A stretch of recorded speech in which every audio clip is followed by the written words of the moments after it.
Welcome! Welcome to episode 2, boys and girls. How we doing tonight, chat?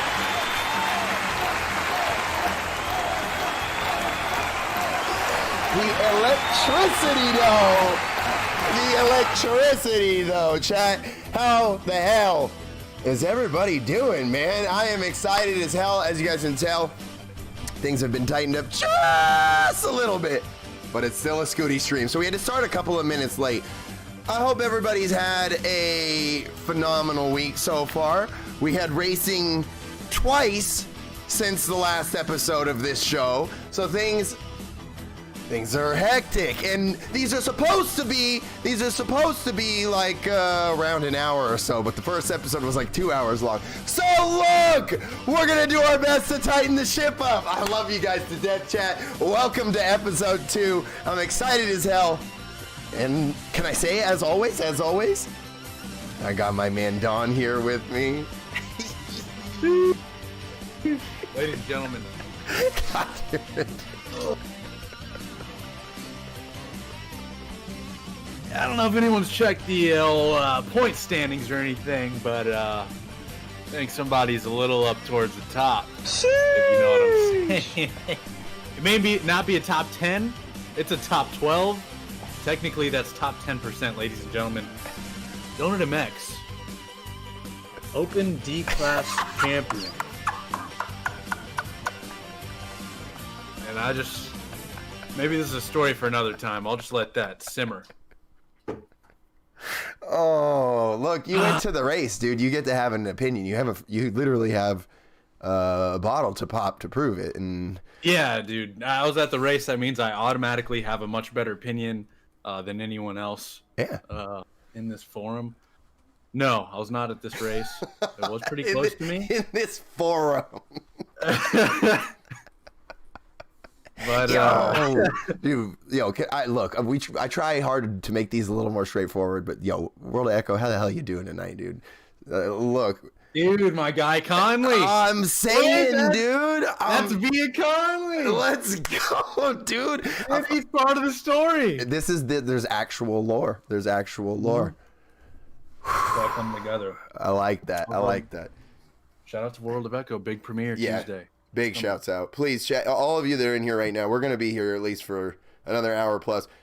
Just go subscribe to World of Echo if you're not already there. Please, just don't waste your time. This is one of those situations where if you come at me in 6 months and you're like, bro, did you hear? I'm going to be mad at you. So just go subscribe right now. We're going to be here. If you want to see a very big project with me as a mechanic for one of the rounds, the big project dropping Tuesday, premiering. Sheesh. And that will be plugged heavily on my Instagram at least, so y'all will be reminded of it. It's true. I mean, I actually don't know. I'm just a yes guy right now, so. Yes. Agree to this. Agree with me. I do agree to what everything is being said. Great. Great job. I mean, I'm topping point standings anyway. I'm kind of the guy right now. I'm 60th. Oh, no, I have 60 points. I'm 17,000th in the overall rank.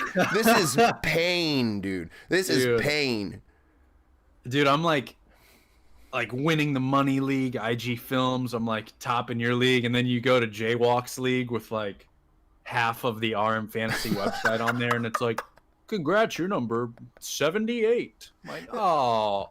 You are not leading my league. I don't know where you're getting this information. No. Oh, okay, leading the money league for IG okay. Films. I think it's first or second. Yeah, you're in 12th on ours, that's still 12th. Not bad. Hey, that's like top 7%. Yeah, that's not bad at all. I, on the other hand, am buried already. I am in 40th. I'm at that 40th place though. We just got to do a little bit of cross-promotion representation, We're just doing everything we can to make sure that everybody is on the same page and knows where this is headed, Where is this headed? We were going to talk about 250s first, and then we were getting derailed completely. Look, I think we're going to get derailed this entire stream. How do we even begin to cover the 250s? The hype train is... I've been able to avoid it for the most part on social media just because I've been busy, but I've got to assume that the internet is losing its mind with Jet winning his first Supercross main event. Which I think back to last week's stream, the guy who's like, bro, Jet's not even going to win one this year. Yeah. He's not winning anything this year. Yeah. You love to see it. I mentioned that we were like, what, 20 people deep in the Discord watching Supercross on Tuesday, and Jet wins. And I was like, bro, somebody said last week on the RM Fantasy that that Jet wasn't going to win a single race. And I'm like, that's already out the window. Yeah. It's like, dude, if you're going to have some weird hot take, at least, I don't know, Freezy's not going to get a whole shot this year or something. Like, he's like all excited to root against Jet. Yeah, like I am all aboard the let's not overhype Jet hype train. Like sure. I'm all on that. Let's keep Jet like a normal human for as long as we can and let him just ascend to the godly levels that we hope to see from him. Yeah. Like I didn't even expect to ride like that from him this year. No. I'm still on the Jet train, but that was That was impressive. Commanding. That was impressive. And to have Craig, he didn't run him down, but Craig was not a threat for Jet. Jet had that handled in that second race. No. But it's like, that's what's nuts about having these two races now is that we're almost like two different mental capabilities of this rider. Because at the first round, it was a little... it looked like he was being a little subtle with his riding, and then at the end of the race, he pushed it a whole bunch, and it was kind of like, whoa, like, are you still that immature rider? Is this what we can expect from the season where you're going to be pushing it a little too much and it's not going to work out? And then literally 2 days later, he comes out and he looked like a veteran rider of the class. The man he got the whole shot, didn't he? He got the whole shot in the second race? Either way, he either got the whole shot or started out like second, and then just ran, and he didn't get this absurd lead, and he did get a pretty absurd lead, but he didn't get this absurd lead and just kind of like have it be whittled down. He managed this absurd lead for the entire race. So he grew the lead. He checked out. Yeah, it's like, dude, I just don't know who to expect. This is one of those, I feel like right now we're looking at Jet where it's like, which Jet shows up? H1 Jet or H2 Jet? Dude, after these 2 rounds, that's the question for like a dozen riders. Dude. We would like to think that was just jittery Jet. Like, I got all these expectations. The class isn't as stacked this year. I'm like expected to start winning all the time. We'll go with that for now. I like that one. Yeah, no, I think that's fair. Sort of continue this in some form or fashion. Yeah, but because 250s, dude. We've seen you don't have to dominate anymore. You don't have to win every race anymore. You have to be consistent. 250s, in this class where it's not as stacked, it's like Craig, Nichols, Jet, and Faulkner, and that's it. You kind of have to be dominant. Like you got to be. Like 4th is probably a bad race for that class. Agreed. Right okay, agreed. When those guys are going to be there top 4 the whole year. Okay, that's fair. I should clarify. 450s though, completely different story for sure. Consistency in the 250 class for me, championship consistency is like no less than a podium. Like your bad race could be 4th. Like that's your one bad race of the season. The rest of the season was like probably like to win the championship in the 250 class. I'm going to assume the worst your season could go, or the worst case scenario your season could go, where you'd still win a championship would be like 2 wins, a couple of seconds and thirds, and a 4th. Like you got to have at least 2 wins, I think, in this class, with how short their season is, with how stacked in the worst case scenario. Obviously, more wins is going to be a nicer ride, but if you have less than 2 wins, you're not winning the 250 either side. Either side, you're not winning. You've got to win multiple races this season to win the championship on a coast. Yeah. Which, after the first round, I mean, it felt like, okay, what are we watching this for? Like, Craig is just going to take this. Yeah, like, Craig made... Craig. All the preseason rumors are true. Everyone was talking about how Craig is a whole new, different rider on the Yamaha, which is still true, even after round 2, but... Man, round 1, it was like, oh, this is it. Like, Craig is just going to destroy everybody every single race. But, yeah, it really did feel like that. It was like, okay, Craig is the mature rider, and he and he got on a Star Yamaha. He got on a great bike. Yeah, he really got on a great bike. So you got to assume like, all right, this is it. This is the planets aligning for Craig right now to kind of make this happen and show that he's worthy to keep moving forward in the sport. That's how H1 felt 100% walking out of that. It was like, all right, this is Craig's coast. Like, he knows it. Yeah. The team knows it. He's ready to step up. This is the right place, right time for Christian Craig. Yeah. I was like, damn, this is going to be a boring ass coast. Yeah. And it's like, we still don't know, but the foundation is there for it not to be boring, because Jet's obviously a very exciting rider. I'm really looking forward for Colt Nichols to do better. I feel like Colt Nichols and Justin Cooper were the real premier riders on Star Yamaha, and then Star Yamaha imported 2 premier riders with J Mart and Craig. Like, this was supposed to be you watch the ascension of all the riders on that team, even going back to J Mart passing it off to Cooper passing it off to AP passing it off to, I guess it kind of got fuzzy in there, but you have Ferrandis, I think, was probably the successor in there. I feel like, Cooper was riding great in the outdoors. We haven't seen him race yet on the coast, so who knows? He could be the guy. But I just feel like Nichols and Cooper were those successors, and I really want to see Nichols do good. I really am in his corner. I'd like to see him do good. Yeah, dude. Him and Cooper, I feel like since they're on the loaded Star Yamaha team, like they're usually the second fastest on the Star team, so they're super fast and nobody talks about them. Like, that, I don't know, Cole Seeley, nobody talked about him when he was getting like consistent top 5s or anything. Yeah. But Star Yamaha got them Jeff Bezos buku bucks, dude. Bezos coins, dude. Them. Yeah. It's like, I thought there would have been some sort of NFL cap space program going on. I guess you can just hire every rider. I mean, what's not to say? Star just hires the entire field, and it's just 22 Yamahas. The Star Racing Supercross League. Like, it's.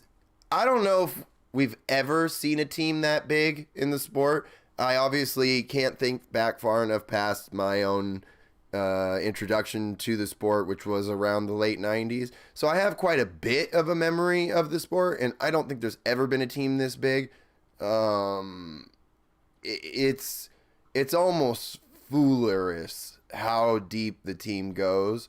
But I mean, at the other side, if they can fund it, the team picture's silly with their mechanics and all. Like, dude, it's like a football team. It's like, what? Yeah. Like, our 250 is really good. Check this out. We have 7 250 riders, 5 more. Like, if we don't win a chip this year, we're going under. Dude, if Star Yamaha does not win a chip this year, oh my, I didn't even think about that. Like, 450s, I get it. Like, they're not sure. But, like, if they don't, they have 6 riders, 3 on each coast. If y'all don't get it done in the 250s, like, what?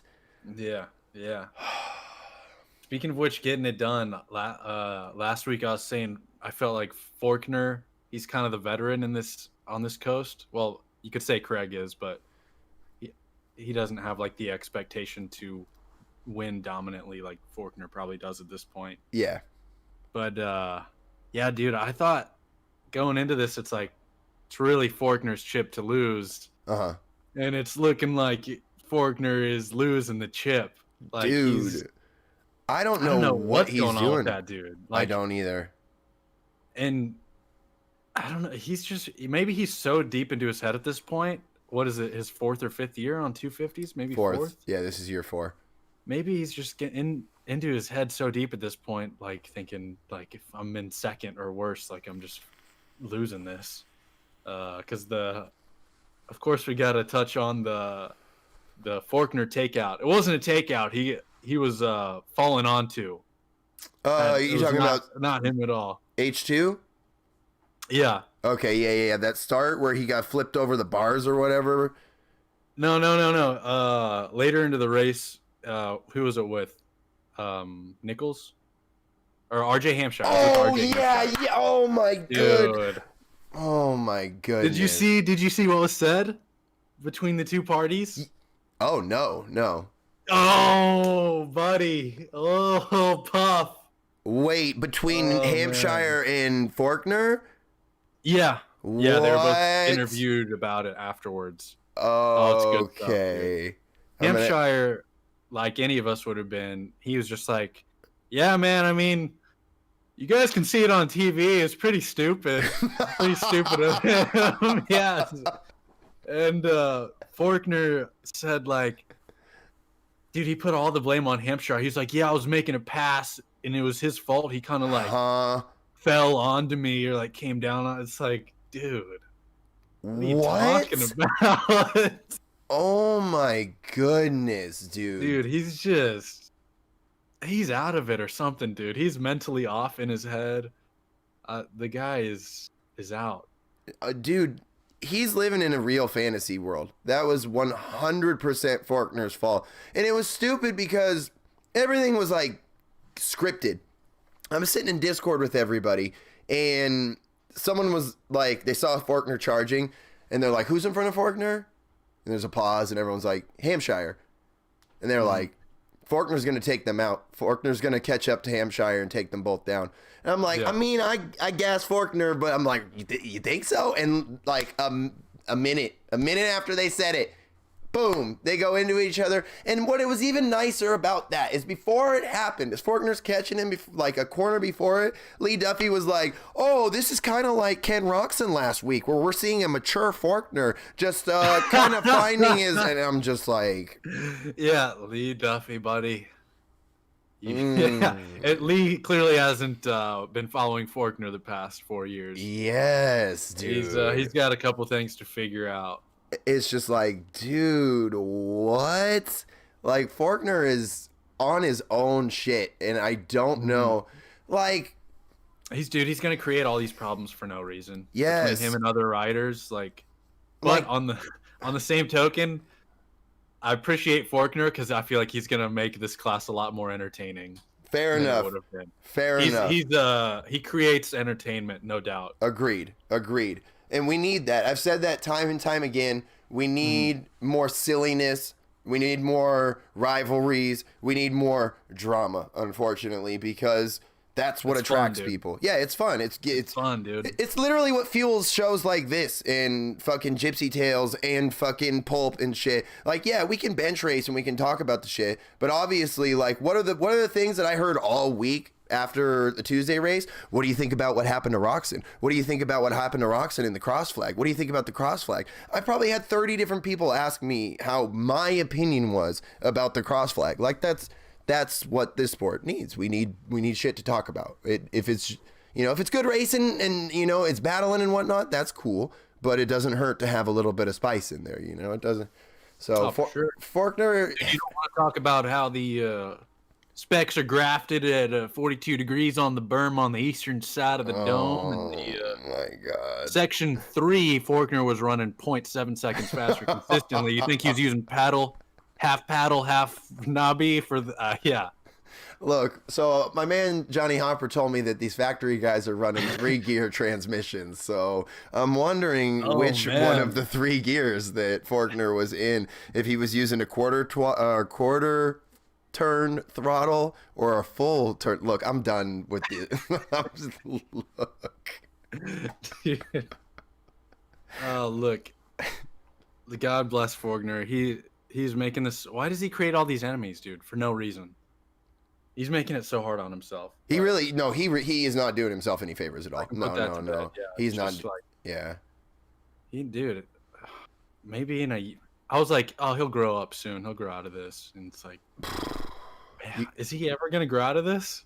I'm like rooting for the guy at this point. Like, I don't need to throw shade or anything. Yeah. I was like, I'm not a Faulkner fan at all. I'm far from it. But like at this point, it's like getting sad to watch. I'm like, oh man. Yeah. Like, I don't want to watch him cake himself. Get yourself a win or something, man. Yeah. Like, it's to the point now where it's. Yeah, he's gonna create enemies with the other 3 fast guys, and then anytime he has to get around them for any race, it's gonna cause a lot more problems for him. But creates some great entertainment. Yeah, it's a double-edged sword. For us, it's great. For him, it's career suicide. So, Yeah. like Can you imagine if he's doing this in 450s? Oh, dude, no, Creating enemies with that, like being Freezy. Yeah. Oh my God. Is Faulkner the next gen Freezy? Is Faulkner the next Freezy, dude? Oh. The insight you're getting here and only here on the RM Fantasy Supercross streams. Oh my goodness. See, this is what happens when you don't go to all the races, dude. You have to think about things more deep than you would when you're spending time going to all the races, dude. Like, guys, why would you watch Pulp MX and get rider interviews, get the technical info, get behind the scenes of the rider's life when you can get mind-bending takes? Is Austin Faulkner Vince Freezy? Unbelievable. Have we seen them in the same place at the same time? Whoa! Stay tuned until next week when we follow up on Faulkner being Vince Freezy. This episode brought to you by thegeneral.com. This is brought to you by Gatorade. Thanks, guys.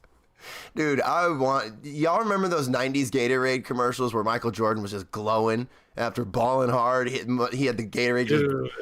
That made me want to drink Gatorade so bad, dude. He was on the glow up. That's a glow up. Bro. He was on the glow up. They need to do that for Pedialyte now. Just some dude glowing. Or like a little baby, because it's kind of made for babies, just glowing out, dude. I don't know. We need the Pedialyte sponsorship. I took a drink of water before you said that. I almost drank. I was like, yeah, you didn't say anything. I was like, man, I really fucked that one up. I was like, man, I knew making it about the baby would get weird. We went too far. Yeah, so, what about Jet Reynolds? Right, guys? Yeah, I mean, what else in 250s? That's... I mean, it's like championship wise, you've got those four guys. Yeah, pretty much. Joe Shimoda is riding solid. Yeah, Joe Shimoda's great. Hartran's in 450s now. Who am I thinking of? Who's the dude on the Kate? No, I'll talk about him in a sec. But who's the dude on the gas? Mosman. Yeah, Mosman. Mosman had an okay ride on Tuesday. From the flashes he showed last year, I kind of expected him to be a big sleeper pick and to be like kind of up there dicing with everybody, but he's just kind of settled into his lane of like fifth. Yeah. I mean, he's doing all right. I said that KTM team has been rebuilding their 250 class for like 3 seasons now. And it's like a team like that is like a basketball team. Like if you don't have any star players and you have to recruit them, there's a lot of teams that have already been recruiting players. So you got to find your lane and kind of hope that you get some riders that are interested. And they just switched bike brands, which I'm sure didn't help. I know it is the Gas is an attractive brand to ride for, but it's still a new brand. So they've got to like settle, show that the team's worth riding for, and then start attracting those big names. They don't get to pull from the KTM squads anymore, I'm sure, because like we are now seeing with Volan going right into the KTM factory team, they didn't go into the Red Bull Gas squad. He went right to KTM factory. So where are they going to be pulling their riders from? You know, I don't think they're going to have the Danger Man show up on their team. He's probably going right to KTM factory, I would assume. Or maybe a monster team since he's got that monster deal. Who knows what's going to happen with him? Danger Man. Yeah, he's got clout, so he can go wherever the hell he wants. We haven't talked about any 450 stuff yet, but yeah, we're definitely going to talk about Barsha because he's a very interesting character. My hot take of last week. For 250s, though, I feel like, we've probably... Or what were you saying, though? Covered it. Yeah, we've about covered it. I was going to say, I hadn't even thought about that. It feels like KTM hasn't had, like, a big 250 rider in a while. Yeah, a while now. Yeah. I honestly don't know who I could think of. I mean, I guess all the money's in 450. That's probably just the only thing they care about. Yeah. The only thing Roger's focused on. The last time KTM had a good 250 team was... With Roxon? I was going to say Roxon or the Rockstar KTM team that got absorbed and became the Husky Rockstar team. That I mean, Anderson was pretty good on that KTM for the season, but it still wasn't. It wasn't like it wasn't their direct team. It wasn't like the Red Bull KTM. So it's KTM's had a messy fucking 250 team for a while now. Biggie King, how you doing? It looks like they're putting all their faith in Max Vohland to be. Yes, they are, dude.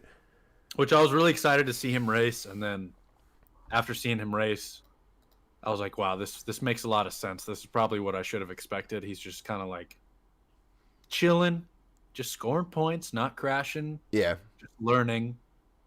And he was interviewed, and they said, they're just like learning every week. They're not even, their goal isn't even to get any wins or anything. So he's chilling, and they're probably putting all their cards into Max Vohland.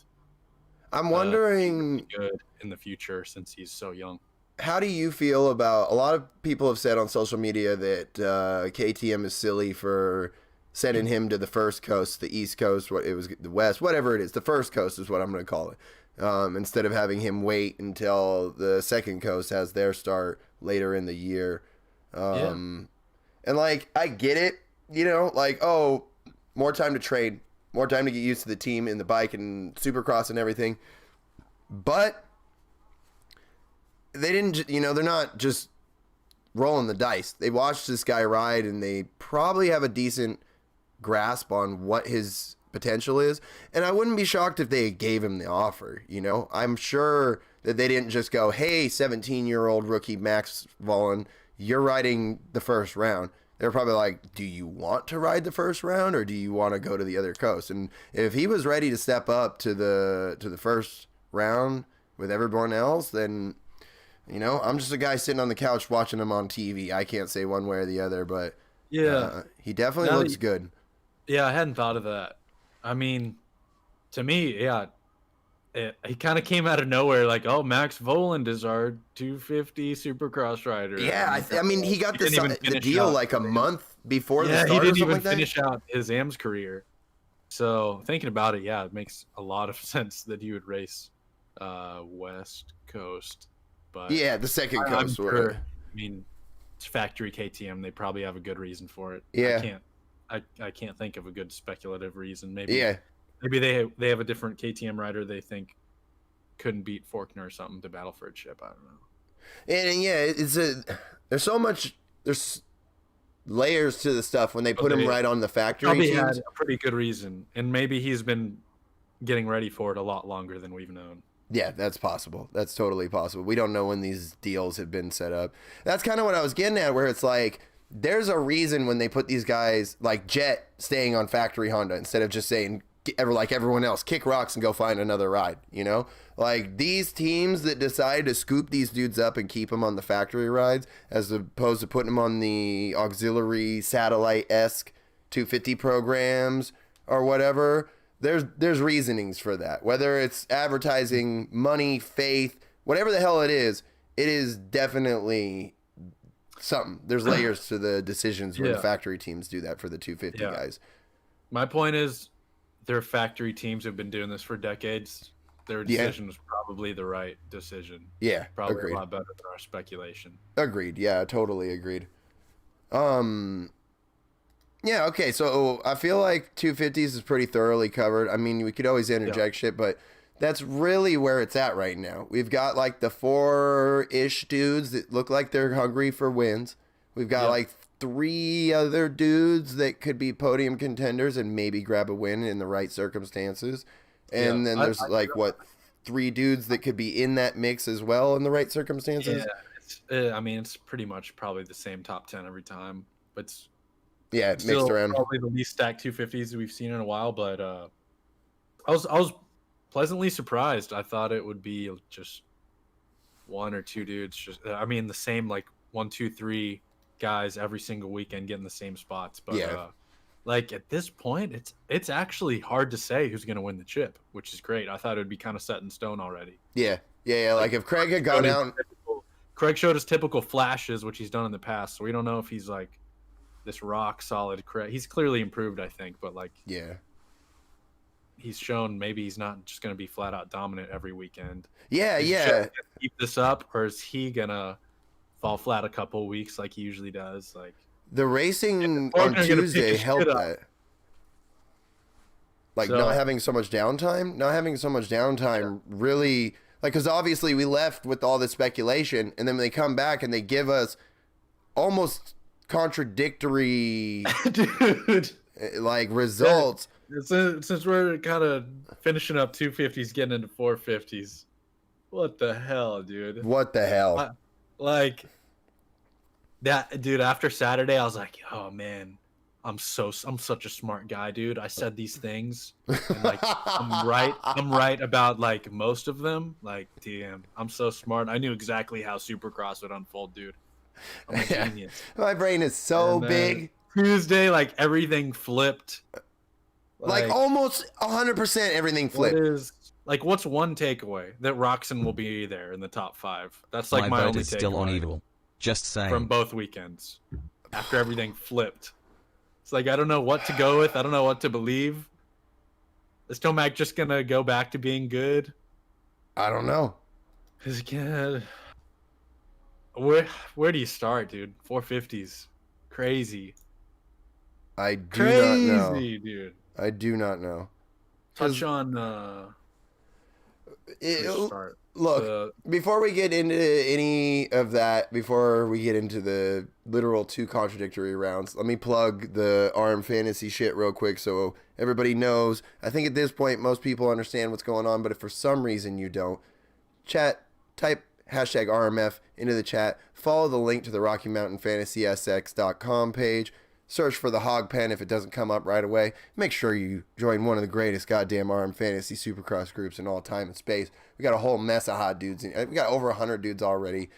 Okay, we got quite a bit over 100 dudes. Look, we're filling it up, and I would imagine that if you're not already part of it, you're going to be upset. You can all look, if you've been playing in other groups too and you join ours, all your points carry over, so don't feel bad. I think you're allowed to play you can play in 5 different groups, so feel free to join. Your points carry over any of the work that you've already done.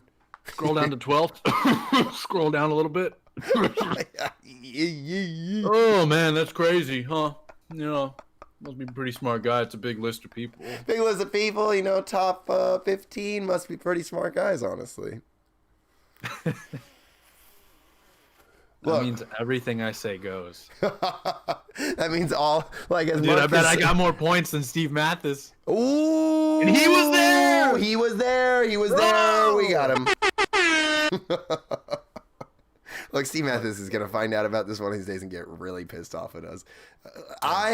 Can I just be happy about how Freezy stepped up to his ultimate goal and his ultimate role of being the wild card daddy, dude. Oh my goodness. Love it.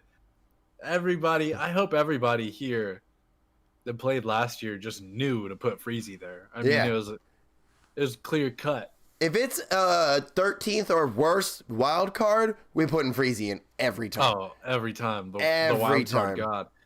I was speculating with some people that Freezy, somehow he's been racing all these years and his results haven't really been great enough to maybe make a decent living, and so that he's actually being paid under the table to get wild cards. Like he'll just look up at the scoreboard, he'll look up at the big screen in the stadium and go, oh, I need to drop 2 more spots to get the wild card, and people are just paying him under the table so they win their fantasy leagues too. Wild card god, dude. There's some major collusion going on. He's getting that. He's just a lock. I mean, over the past year, if wild card's behind like 13th, he's probably gotten it like at least half the time. Dude, it might be more than that. It honestly might be more than that. Like, I say that 'cause I'm one of the guys paying him under the table. I need to win this. I need to win this free league, dude. I don't know the actual numbers. I'm sure the RM Fantasy guys actually have numbers on it. But I do know that Freezy is the highest wild card winning rider. That Freezy has won more wild cards in RM Fantasy than any other rider. I know that to be true. I have seen that stat. Now this year could be different. I doubt it, but I'm pretty sure I've already seen that stat going through at least last year. Maybe not through 20, but 2019. I'm pretty sure I saw that. So I doubt things changed much for 20. If I remember correctly, he was doing his job then, and he's doing it again now. So let's thank our man Freeze for being the wild card king. Hey, the GOAT. He's the GOAT! The GOAT! Did you see anything come up about his crash? Dude! Ejected? I was hoping to hear something on that. I didn't see anything. How are there not more memes about that? I've been talking about that all week. I'm like, I can't believe I'm not seeing more memes. This dude ejecto-cetoed himself into the other lane. Like, have we ever seen that? Dude, I can joke about it because he came out fine and he raced later in the night. Like, dude, that crash was kind of hilarious. He was just like, how can you explain that? He was just in the air, like maybe about to overjump a little bit, and then he was just like, "Nah, I'm not feeling it." He just let go. I'm not feeling it. I'm just out. What are those situations when a rider feels like that? When a rider decides that ejecting like that is the right call? It feels like a lot of people like to eject rather than case, which has never made much sense to me. Maybe they think though, like if you were to like overjump and like accidentally whiskey throttle, or not even whiskey throttle, and then go off the next jump and get super hurt rather than just like landing on your feet and your butt super hard. I don't know. It's the split-second decisions. Yeah. It's probably hard to rationalize all of that. But, and that's I'm like, I've never been at that elite level. I don't know what that's like. But what's going through your mind? I think it's when you think about, dude, I'm about to overjump this and then hit the next jump and probably like endo and die. You just think about the least bad way to crash. Yeah. But at least from, I don't want to speak about how it looks on TV because it's probably completely different in his point of view, but it looked like he definitely overjumped it, but it didn't look like it was going to be this like insane. I mean, it felt like he could have just landed, but who knows? Just hearing all the boys' reactions in Discord during it didn't look like he was going to hit the next jump face or anything. It just looked like he was overjumping to flat, which for those guys, I mean, it's not too big of a deal for them. Yeah. Like when they're sizing up quads at the practice Supercross track, they'll just jump it to flat to the side of the track to see if they can get that far.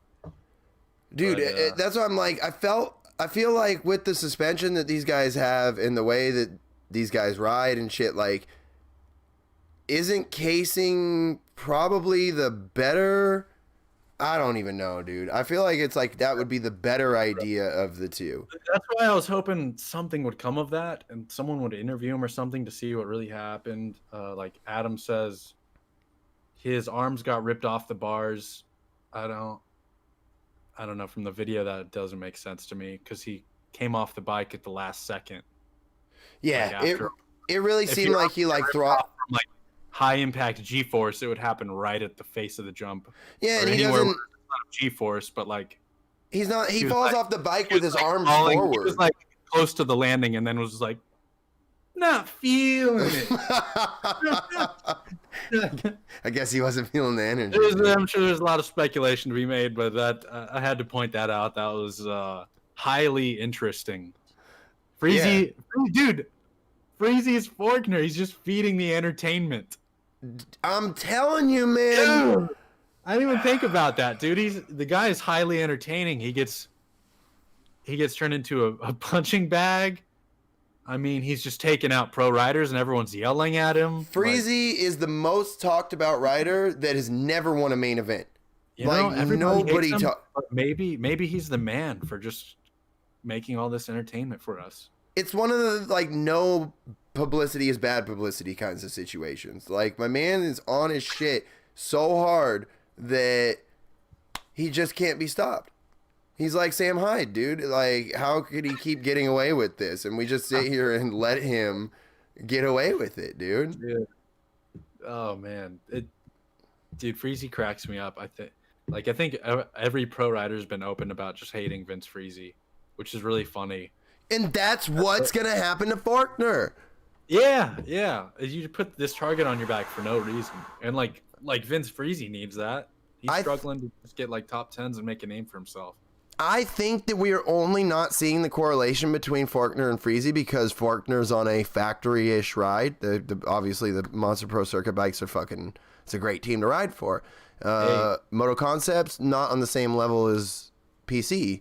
And I think that's the difference that we're not seeing them. That if Faulkner was on a dog-shit bike, we would have already seen this. We would have already seen that they're the same damn rider. Dude, well, let's see. Like right now, it looks like Faulkner's the bigger time, faster guy. But hey, you put him in 450s. Maybe we'll be watching the race. We'll be like, wait, where's Faulkner, or where's the other guy? Mm-hmm. It'll just be one. It's the same guy this whole time. Yeah, we've just never known it. We've never known. Yeah, it's gonna say both the names start with an F. If I've know anything about faking your identity, you use your fake name with the letter of your real last name, so it's easier for you to remember. Like there's layers here, chat. Stay woke. Don't let the pigeons infiltrate your mind. Let's be real here. Look, I gotta take a second real quick because these dudes are throwing down all these freaking hot cash donos, and I can't ignore everyone as we continue to trounce through this. My man Biggie with the 420, like the literal goat he is. We had Darkside with the $2 and Samuel with the goddamn $5. I like that. Look, I'm trying to keep it professional on these ARM fantasies, but that doesn't mean that we can't enjoy a little puff off of Space Pen. Look, I'm gonna pretend. Look, we're gonna hide it behind my regular vape. Don't tell the ARM fantasy guys. Bro, it's different. Oh, this is my opportunity. This stream brought to you by David Pumpkin Seed. Great snack, guys. Protein dense. Listen, you go to a gas station and you see Big's sunflower seeds. Trash. This stuff is trash. It tastes like mulch. It tastes like it's been sitting in the gas station for years. This stream brought to you by David Seeds, guys. This stream really is brought to you by David Seeds, bro. No way, you're not holding a David back up. Oh, God. Yeah! We didn't, this was not premeditated. This was not premeditated. I did not know you were on the David train, dude. Bro, seed gang for life, bro. No. If you ain't chewing sunflower seeds, bro, you're not living. Okay, dude, we actually need to reach out to David. All right, we got to have the David on the bikes, dude. Let's get this going, dude. Let's get this going. We're going to need about 500 people to also email them. Mm-hmm, please. So it looks like we have inflated numbers. Tell them we're a big deal. Yeah, we'll tell them we have constantly 5,000 people, 50,000 watching. 55,000, that's what we meant. Yeah, we co-stream with Dr. Disrespect and discuss motocross. Yeah, he's kind of small time, but we need to hang out with him. Maybe David's been looking to crack into action sports, dude. Are we about to bring in the greatest outside sponsor Moto has ever seen? David's Monster Energy. Dude, you never know, man. Welcome to David. Wait. No, not that button. Stay tuned next week. Welcome to David's Monster Energy Supercross. Brought to you by David Sunflower Seeds. We'll have more info on the sponsorship next week, fellas. Stay tuned. Yeah. Hey, I'm excited for episode 3. We're working on stuff. I'm not going to talk about it too much till the very end of the episode, and I'm going to plug it all week, dude. After having the POG opening stream on the Twitch, I know how to plug an upcoming stream, dude. I'm getting good at that. Chat, look, you're going to be very excited for episode 3, and I can only assume it's going to go on longer and make less sense, but we're going to have a lot of fun. Where are we even at right now? Okay, so... We were trying to figure a good segue into 450s to get us. Yeah, we were there. We were doing good. We talked about how you're in 12th. We talked about Vince Freezy and Austin Faulkner. Yeah, just some hot topics, and really hard to just naturally flow into the chaos of 450s right now. Yeah. Also, we need to rip off the RM Fantasy streams and get those freaking polls going. Let's be real, dude. I got to figure out those. You know, those dudes, they're not even like big streamer guys, I don't think. They just happen to work for RM Fantasy, and RM Fantasy was like, hey, will someone do these streams for us? They're doing a great job. Yeah, they're doing great. streams, and they bring up far more better statistics than we ever have. So That is true. That is very true. The great. polls, man, the polls are great, dude. I can't. Polls are goated, especially the poll. Who's most likely to take somebody out this week? They just got some great polls going on. Yeah, that's goated. Yeah, our polls would be dumb. They'd be like, "Who's most likely to be the next Vince Freezy?" or something like that. Look, we could come up with some cool polls. I think maybe. The options would be Austin Faulkner and then Austin. We would have great polls actually. And Martin Davalos. Look, we should not be making any polls right now. Martin. I almost had him for the wild card. Okay, dude, did he even make the main event? I don't know, dude. I'm not keeping up. Okay, this is right here. This is a good segue because we got the 2021 fantasy cheat sheet on deck. On deck right now. You got 20th. Okay, that's what I needed. Martin? Dude, okay, so the Arm Fantasy guys have a funny drop of thinking someone's going Martin, and they play it every time that they talk about him. Yeah. Damn it, dude. Yeah, they're cool, dude. They're cool. We gotta get to work, man. I know. I'm over here with the intro and the new background. I was like, I did pretty good, man. And then they're just dropping Martin drops, dude. Yeah. It's pain. It's pain, dude. These guys are out here really crushing the game. How the hell do I read this? I think all I can figure out is points right now, but Martin is negative 35 from the lead in 22nd already. He's a great example for me of, that guy looks really fast on video preseason. He looks great this year. He's going to do great. Yeah. And then realizing, everybody looks fast on video. Yeah. Because I watched him. I actually happened to be at MTF during part of the year to watch him train. No, I wasn't there to watch him train, but I just happened to be at MTF watching him train at the time. And dude, the dude was flying. Like MTF posts videos of him. I was like, dude, Martin might be like a top 10 super threat, and he's getting 20th and stuff. He crashed the first race, but another example. Hard to tell preseason from riding footage. Yeah, riders always look like rocket ships in preseason. Yeah, you go, that guy looks fast. In 1 minute, the 1 minute clip on Instagram of them destroying the Supercross track.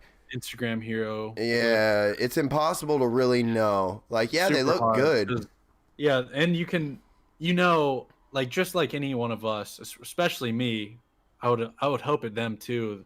Like, dude, you're just gonna post an Insta banger clip when the track conditions are perfect and you're at like the right track. Yeah, and you're really hitting all the right lines that day. You're like, I will look way faster than I usually go every weekend. I gotta post this up. You're not doing that as a motocross rider. What are you doing? Yeah. Not for somebody like. This is why I gave big props. I was excited for Max Volant. He'll just post videos of himself at clapped out, dusty, dry tracks, just whooped out monsters, and he's like, I guess I'll post this anyways. But yeah, this track's a dumpster fire, but I'm shredding, so whatever. The economics of the Insta Hero clips, guys. If you haven't gotten aboard, you'll learn soon once you start posting your own Instagram hero clips. Yeah. Very important economy. Yeah. So I have the results of each of. So like I said, the fantasy cheat sheet coming in clutch right now. Top 26 riders, all their results so far. Davalos got an 18 and a 20th, so he was in both of the main events, but didn't do great. So for what is the 7th place wild card this week, I definitely wouldn't be considering Martin. Yeah, not this right. week. No Martin for this week. I love how we're like, all right, how are we going to jump into 450s? We get into Martin Davalos. Yeah, I don't know. Someone brought it up for the wild card, and I was like, that's not happening this week with the 7th place. That was totally on me. All right, I'm doing it. We're doing it. Sam said, for me, the only person that looked noticeably better was Barsha when he switched up. All right, here we go. Getting into 450s. Barsha. I guess I'll start. because my hot take of the week, I had to make my Skip Bayless entertainment take last week, and it was that the biggest sleeper hit. I said Barsha is going to win the chip, and Which look, sounded crazy. Round one, I was looking like a god, of course, because it's A1, it's H1, and my question was, like, if Barsha wins H1, is it because it's new Barsha on the gas, or is it because it's A1 Barsha? And I was like, we'll know in 2 weeks, which in 2 weeks, it'll be 3 or 4 rounds. Mm-hmm. So after 2 rounds, I'll speculate still on that. Right now, look, out of all the people, I want to lean into my hot take and be like, yeah, Barsha's new gas Barsha. He's a monster. People talking about the broken shift lever. Like, I see a lot of people arguing in his favor. Like, dude, it's still new, brand new, ripping gas Barsha. It's just because his shift lever broke off. Well, his shift lever broke off lap 22 when he was in like 7th place. So, like, best case scenario, Barsha would have maybe gotten 6th if his shift lever didn't break. So it's still a little too early, but I'm getting worried that it might have just been A1 Barsha and not brand new and improved gas Barsha. We still got a lot to see. The class is also so stacked that like a 6th place is still great. 6th or 7th, whatever he was in. He was in 7th. Did he get 7th at the end? I thought he got 9th. No, he was in 7th. When his shift lever broke. Yeah, people are like, dude, he probably would have won again. Can you imagine riding in first gear? It's like, yeah, it's crazy he rode in first gear. That's insane. But it was at like the end of the race before, like, there's no way he would have cracked top 4 or 5. No, even if he was 100%. So yeah, that it is just A1 Barsha, and my super awesome hot Stephen A. Smith take won't pan out. But like I said, we'll know after about 2 weeks of racing. So let's see 1 or 2 more rounds of Barsha, see what we get, and we'll probably know. We'll have a real good idea if we're getting just typical old good at the beginning of the season Barsha or not. But yeah, that was I wanted to address the broken shift lever because not everyone, but surprisingly a ton of people, I think, aren't realizing how late in the game he broke that thing off. Yeah, it was way later in the race. Yeah, I don't know if you've had much to say about that, or I hadn't really talked about it too much. Yeah. Darkside had brought up, he dropped a $2 dono and said, if we talked about Roxon getting dock points, and we just now getting into the 450s, there's a lot to talk about from the second round.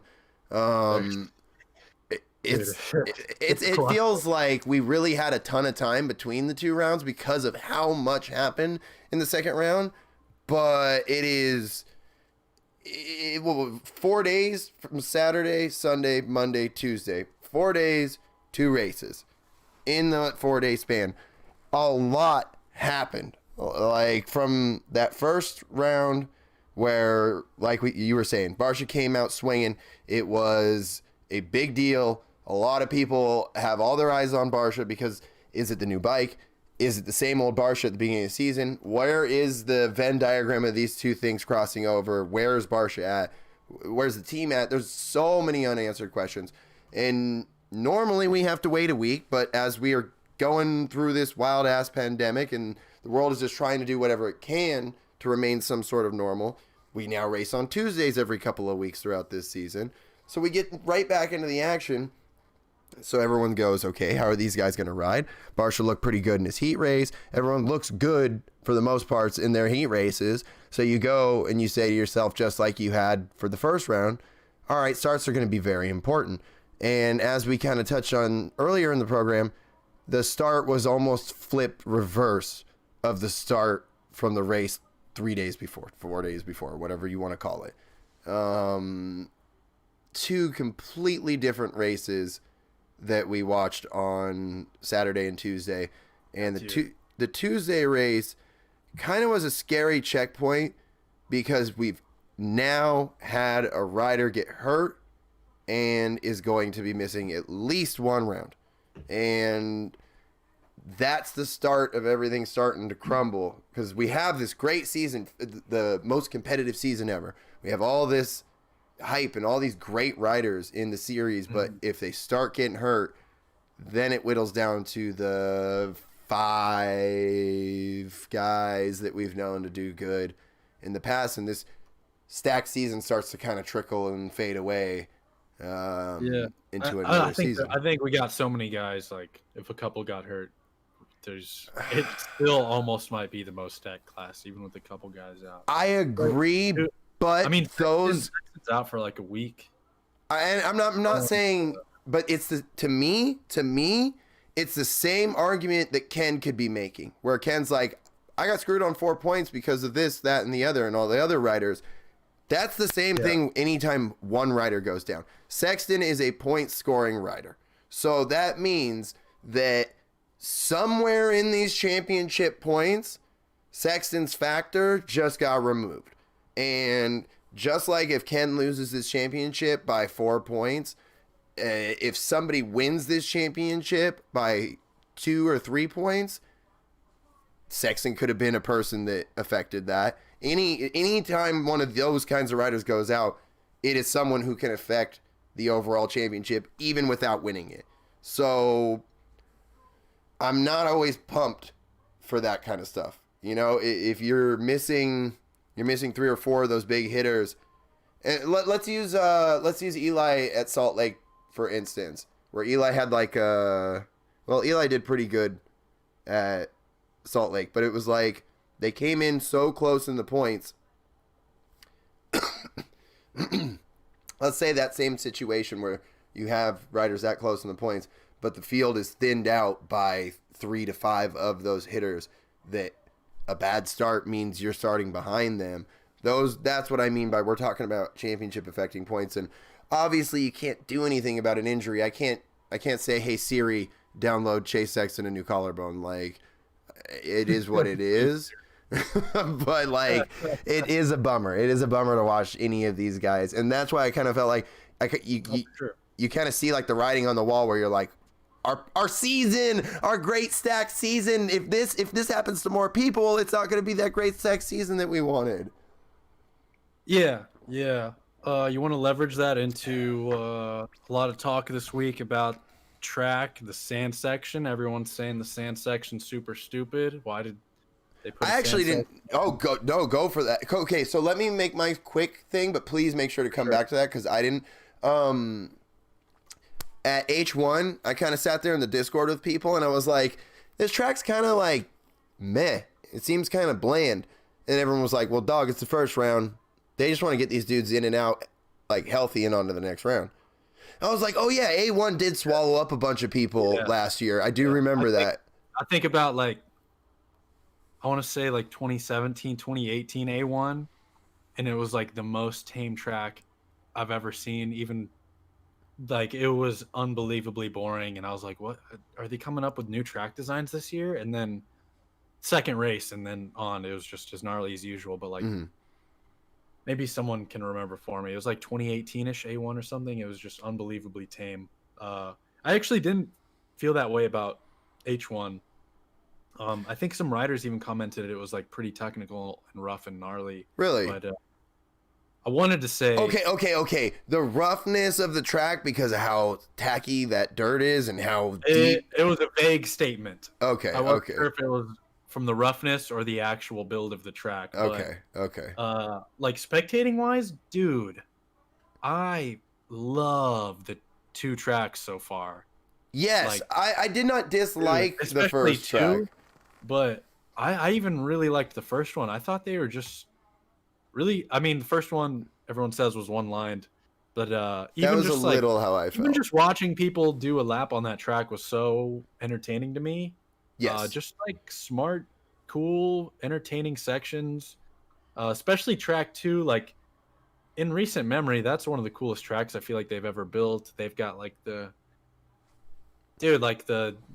jumps across like start lane into like a slight off camber where like dudes, you can like come up short and case it for the inside or like double in for the outs. Like, dude, there's just all these creative Dude, I've loved the tracks so far. Is what I'm Okay, saying. Like, I still want to get into the sand, but I do want to talk we gotta about. talk about the sand. There was two things that I liked the track layouts of the first one a lot. I liked the rhythm in it. I liked the second one a lot, where I felt like the second one had a good amount of options. But the second track, I do not like whoops into the faces of jumps, and I've talked about that a lot. I don't like, and it almost did exactly what I was talking about. Dudes were getting wild in the whoops, trying to send it into the finish line. Getting wild in the whoops. People were getting wild in the whoops, and if someone had gone over the bars like freaking Jet did, they'd have gone face first into that finish line, and I don't like that. So I did not like whoops into the finish line. Thankfully, it worked fine, but I'm not the biggest fan of that. And the other dumb thing about the second track was how quickly they came back across the start straight.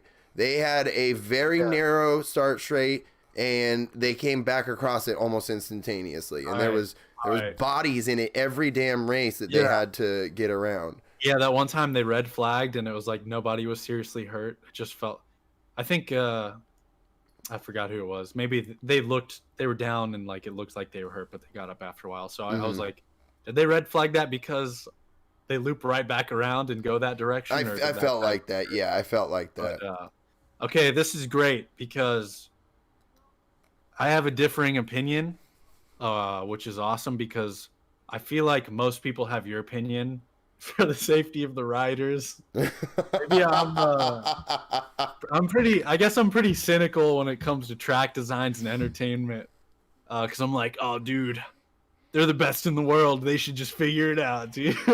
But like, as far as the start straight, close to the first rhythm or second rhythm or whatever, like, I guess I root for entertainment purposes a little too much, and I'm like, well, if I was a super fast pro, I'd just deal with it, brother. Which is super ignorant. Like, I should fight for the safety of the riders a little more, but just a snowflake. I like, because that track layout was so great to me and like one of the best I can remember in a while. Like, I was like, maybe they had to put the start right there and loop it around so quickly to get that track design to flow and work right. And I'm like, dude, if the track is that entertaining to me, like, I don't mind if the start is that close. Of course, you could jeopardize the health of riders, which is very hard to argue against, which I'll take the cold take on this. I'll be the enemy here. Same goes with the sand section. Great, the sand section. So everybody hates the sand section. I saw a comment putting a sand section before a big triple into the rhythm is really stupid. Totally correct. I mean, totally fair, totally right. But damn, I love it, dude. I love it. I mean, okay, so Sexton got hurt in the sand. When I saw the sand and then like tough. How many riders did that sand swallow up? It sucked up like at least four. At least four. Dude. But so watching qualifying, I was like, oh man, that was really bold of them to do like a deep sand corner right before a gnarly triple in. So my concern was like some dude not getting the traction he wanted and like casing the triple or going over the bars, and I was like, if that happens, the track creators are going to look pretty bad. Yeah. To me, every single crash in the sand wasn't like putting it before this big scary rhythm, which is what appeared to be sketchy track creating. But it looked like everyone crashed in the sand just because of how the sand deteriorated.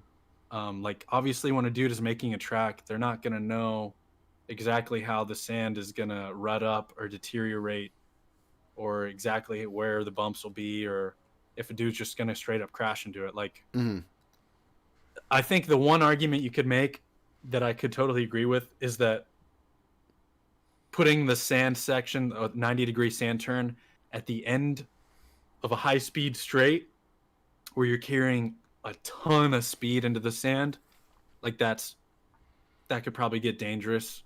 And without even knowing how the sand will deteriorate, you should probably know better than to put sand in such a high speed spot. Like that's the one argument I think you can make for it, but I'm still in the boat.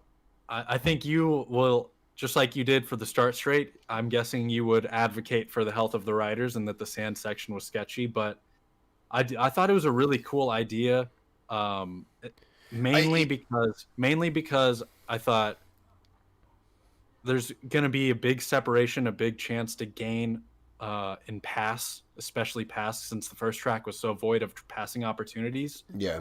And the best example, I grinned when I saw it because I was like, yes, like my idea of the sand section being cool paid off is when Ferrandis hit the inside and still tripled in, which like nobody was doing. Yeah, Ferrandis, so, dude. Like for someone to just like nut up and gain that much time in the sand, and just for there to be like a passing point and a separator on the track rather than everyone just filing into one line.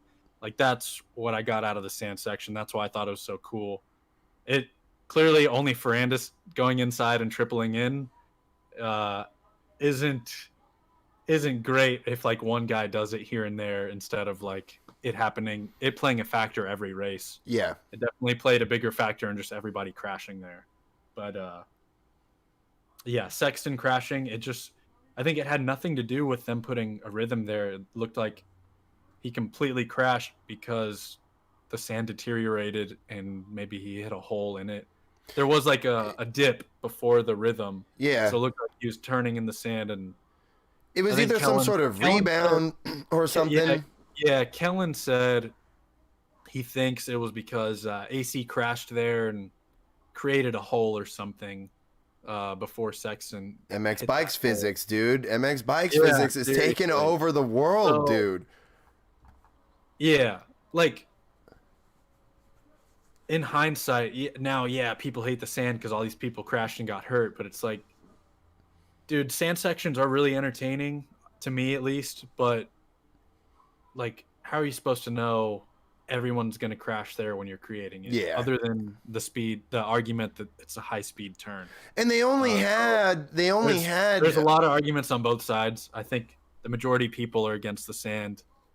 I'd love to hear any takes you have on it, but I'm evil add more sand guy because I love just switching it up with sand sections. Like, guys got to consider, should I add a click of compression to my forks to gain speed in the sand or blah, blah, blah. I think it just adds a lot more factors for me that make the racing more entertaining. But of course, you don't want to see anyone get hurt.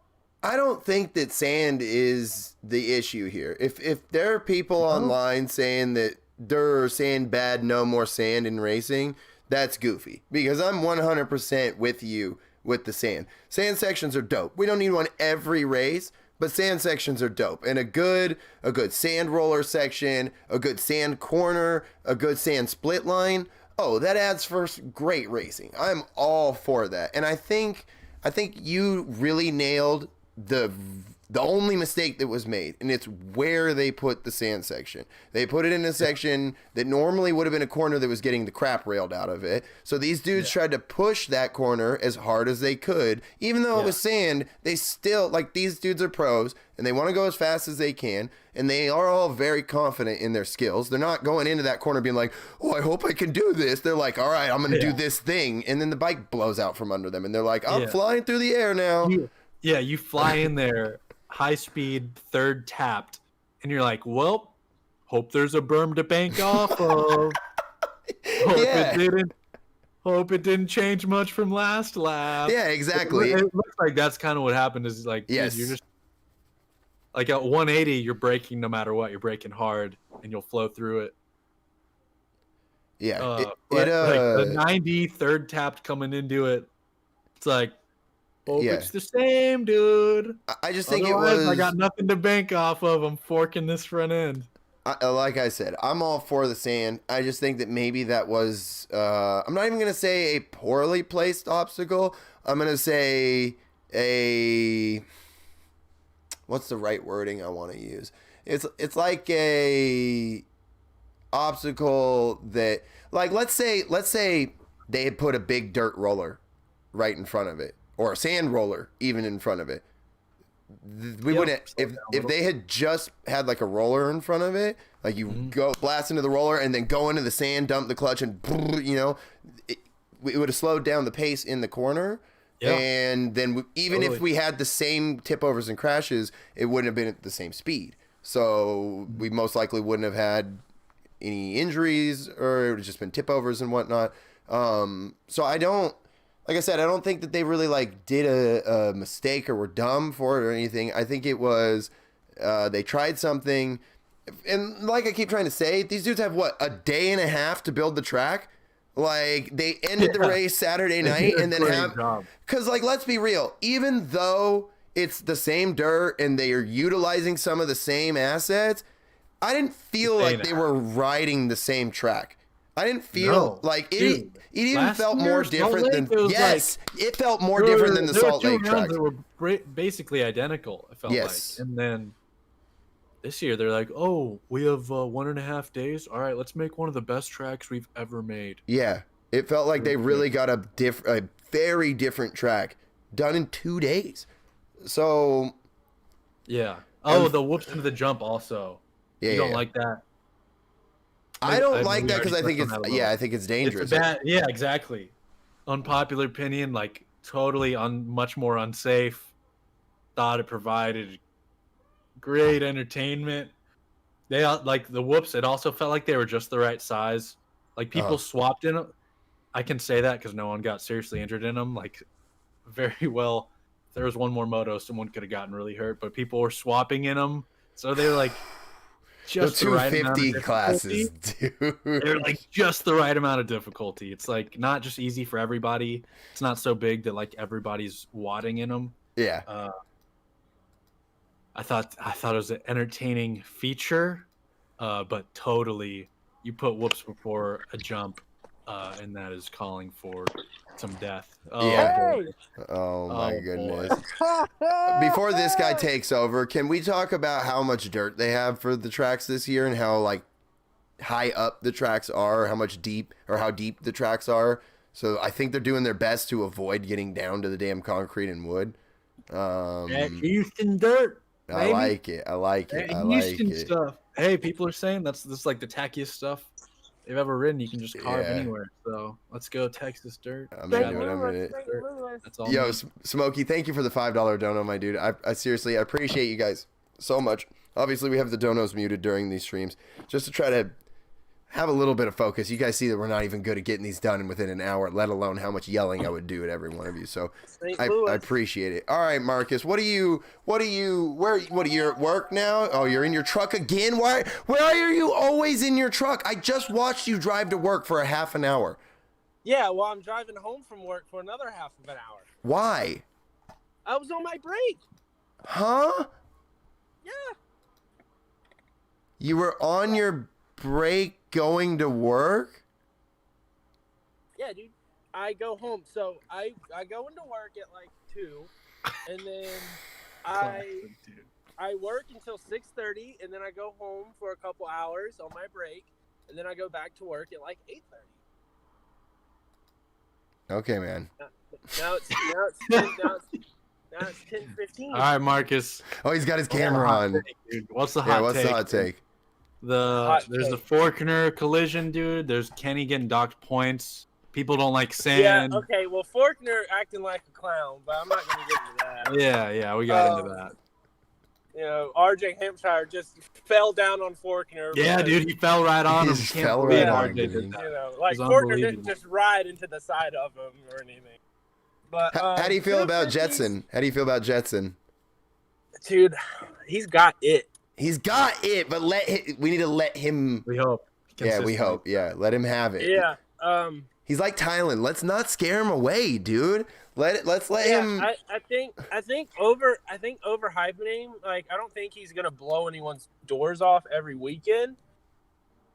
But I think we all know Forkner's not consistent. We've already seen that again this year. Mm-hmm. Christian Craig is consistently in third. Bro, don't sleep on him, dude. Well, I'm just going off of the past. Do I think that Christian Craig could win the title? Yeah. Do I think that Jet Lawrence could win the title? Yeah. Do I think Forkner could win the title? Yeah. I think those are the three favorites. Hampshire, I don't believe he's going to win the title. I just dude. don't, dude. I just don't. Has he even won a Supercross yet? Who? Exactly. No one knows. This guy's driving and video calling, dude. Dude, I'm a man of many talents, okay? So I don't think Nichols is going to win the title. Dude, I think it's going to come down to, I think Jet could win it, dude. If he's consistent. Now, I'm not going to hype him up. Yeah, I'm not saying yeah. he's going to win it. Yeah. I think he could win He could, it. yeah, I It's agree to not out that. of the realm of possibility. I think this weekend, because we got the 2 rounds in a week, we got so much more information than we normally ever do. Yeah. So this weekend is honestly a big deal. Like, that's what I was saying, which Jet's showing up? H1 or H2? Right. Which Craig is showing Yeah. which everyone is showing up this weekend, you know? So that's what's cool about our Tuesday night races. I think Craig has the consistency part because he's an old guy. Wow. So I think if he shows up and like still gets a win or two and then stays second, third, fourth, like you were saying earlier, like I think he can get the title. I think Forkner probably has the most raw speed. He's just so you don't know what he's gonna do. Yeah, he's the Vince Freezy of the class. We decided that, Marcus. He's Vince Freezy 2.0. He is Vince Yeah. Freezy. Like, then think about it. Just when you get a chance, really break down what Freezy does and what Forkner does, and they're very similar. We'll have to do that later. And then I think Jet has like the most upside out of anyone in that class. So Fair. I don't know. It'll be interesting to see how it develops. I don't have anything like hot takes. I got lukewarm takes. The 450s. Let's just give it up for you guys. Probably already have, but the Daytona Daddy getting third, dude. No, we didn't give it up to him. We gave it up to Vince Freezy, dude, the wild card king, dude. Justin Brayton out here muck off. Muck off. Just mucking, dude. Just mucking, dude. Just mucking into a podium spot, dude. That made me happy. And I was like, dude, you know what, Justin Brayton? You're like the modern day Kevin Windham that wasn't not quite as good as Kevin Windham, but you're kind of like that guy now. You know what? I'll give you that, Marcus. I'll give you that. He do kind of be like a modern day-ish kind of Kevin Windham-ish type beat. Yeah, without the 125 title. Yeah. Okay, so he so that was cool. Yeah. Yeah, dude, who knows what's going on in that 450 class? That right there is like drawing from a hat, dude. Like, who's gonna win this week? I don't know. We got 10 guys. All right, let's pick one out of the hat. One of them's gonna win, right? All right, then I'm gonna send that over to Don then, because of all of us, he's like the only one that ever has his top 5 actually picked out before these. I don't have a top 5. I do every week, except for this one. Oh. Yeah, dude. I mean, what storyline are you supposed to go off of here? I don't even know, dude. I don't even know. Ferrandis is in his groove now. He's in AC. Okay, before Thing is, before you guys get into it, I want to add to this. So everyone's like, "Oh, Justin Barsha only won the first round." The dude had his shifter broke off. Okay. Marcus. We discussed this, Marcus. And it broke off late in the race. He was already buried in the field. Like okay. He was in 7th when he was in broke off. 7th. And it's So like, at best, he had a couple more laps to go. He probably had like 5 laps or left. and who got, Five, let's look at six. these finishes right now. So like best case, he would have gotten like Yeah, 6. Kenny got 5th, and Cooper got 4th. And who got 6th? Oh, I forgot Cooper Webb. Marvin. So maybe Barsha gets Marvin, but I don't know. Kenny looked pretty decent coming through the field. He didn't look like he was making too many mistakes while he was coming through the field. Roll your window up, my guy. Oh my. The etiquette. Oh my goodness, dude. I love you to death, Marcus. Jesus Christ.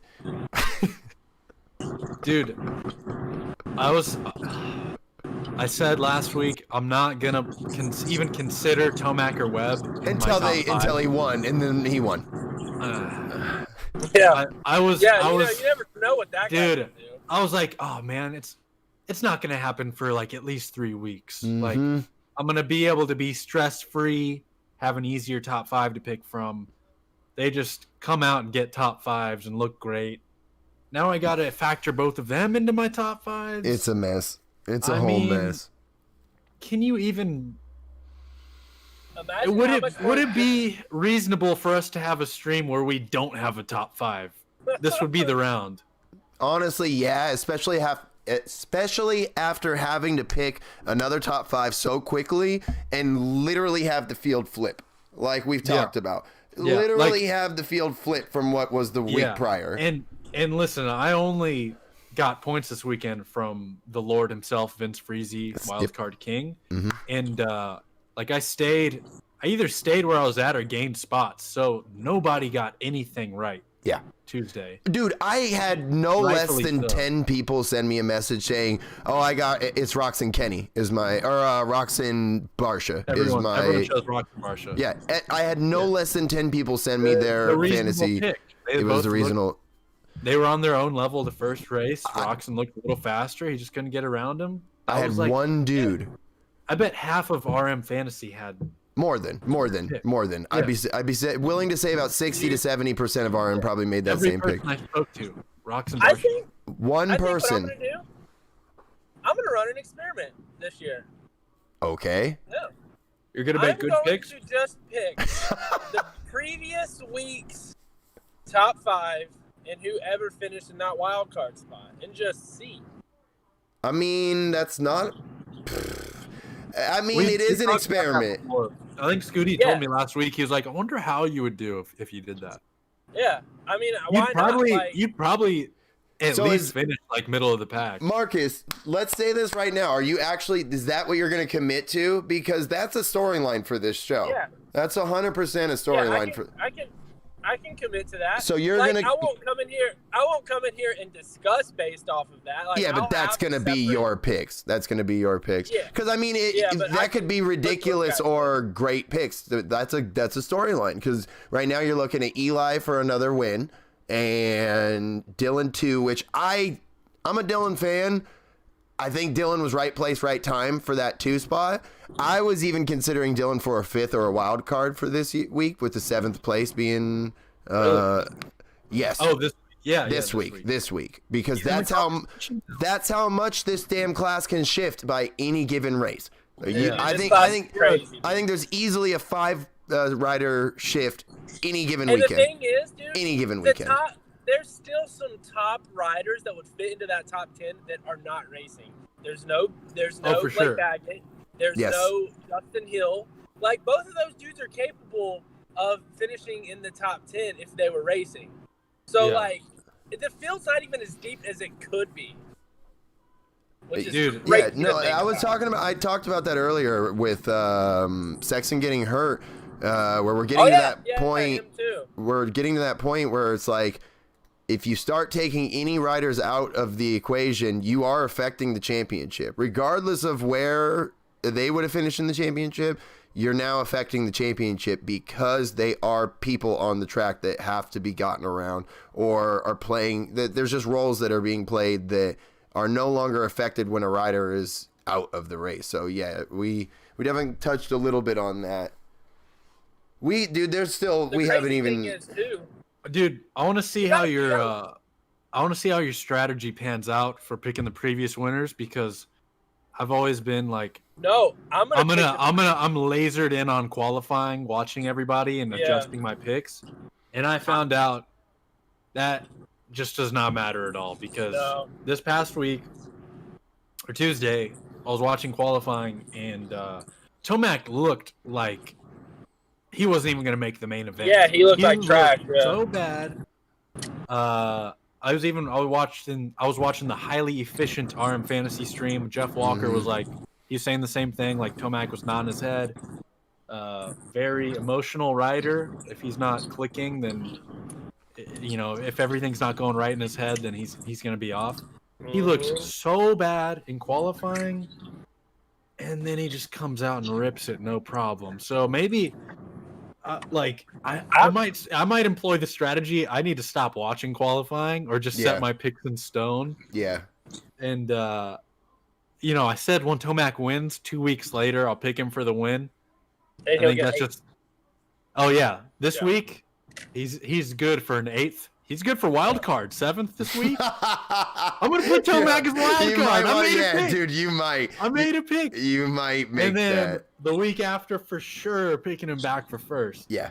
So it'll be interesting to see how like it turns out. Because I mean, you know, who knows, man? Yeah, dude. Yeah, no one. Did you all notice with all of the interviews of riders? I thought this was hilarious, and it summed up the season so far, and especially how hard it is to make fantasy picks. Like, everybody kind of like sounds surprised on their results. Like, everyone sounds like there's no confidence at all. Mm-hmm. Like, for example, Ferrandis was like, "I don't know what happened." Yeah. Like, I just kind of kept riding and got second. Yeah. I would have done his accent there. I would have done his accent there, but I tried it yesterday and I accidentally made it Indian. I made it Indian for no reason, so I gave up on the accent. Yeah, my accents always go straight. There was.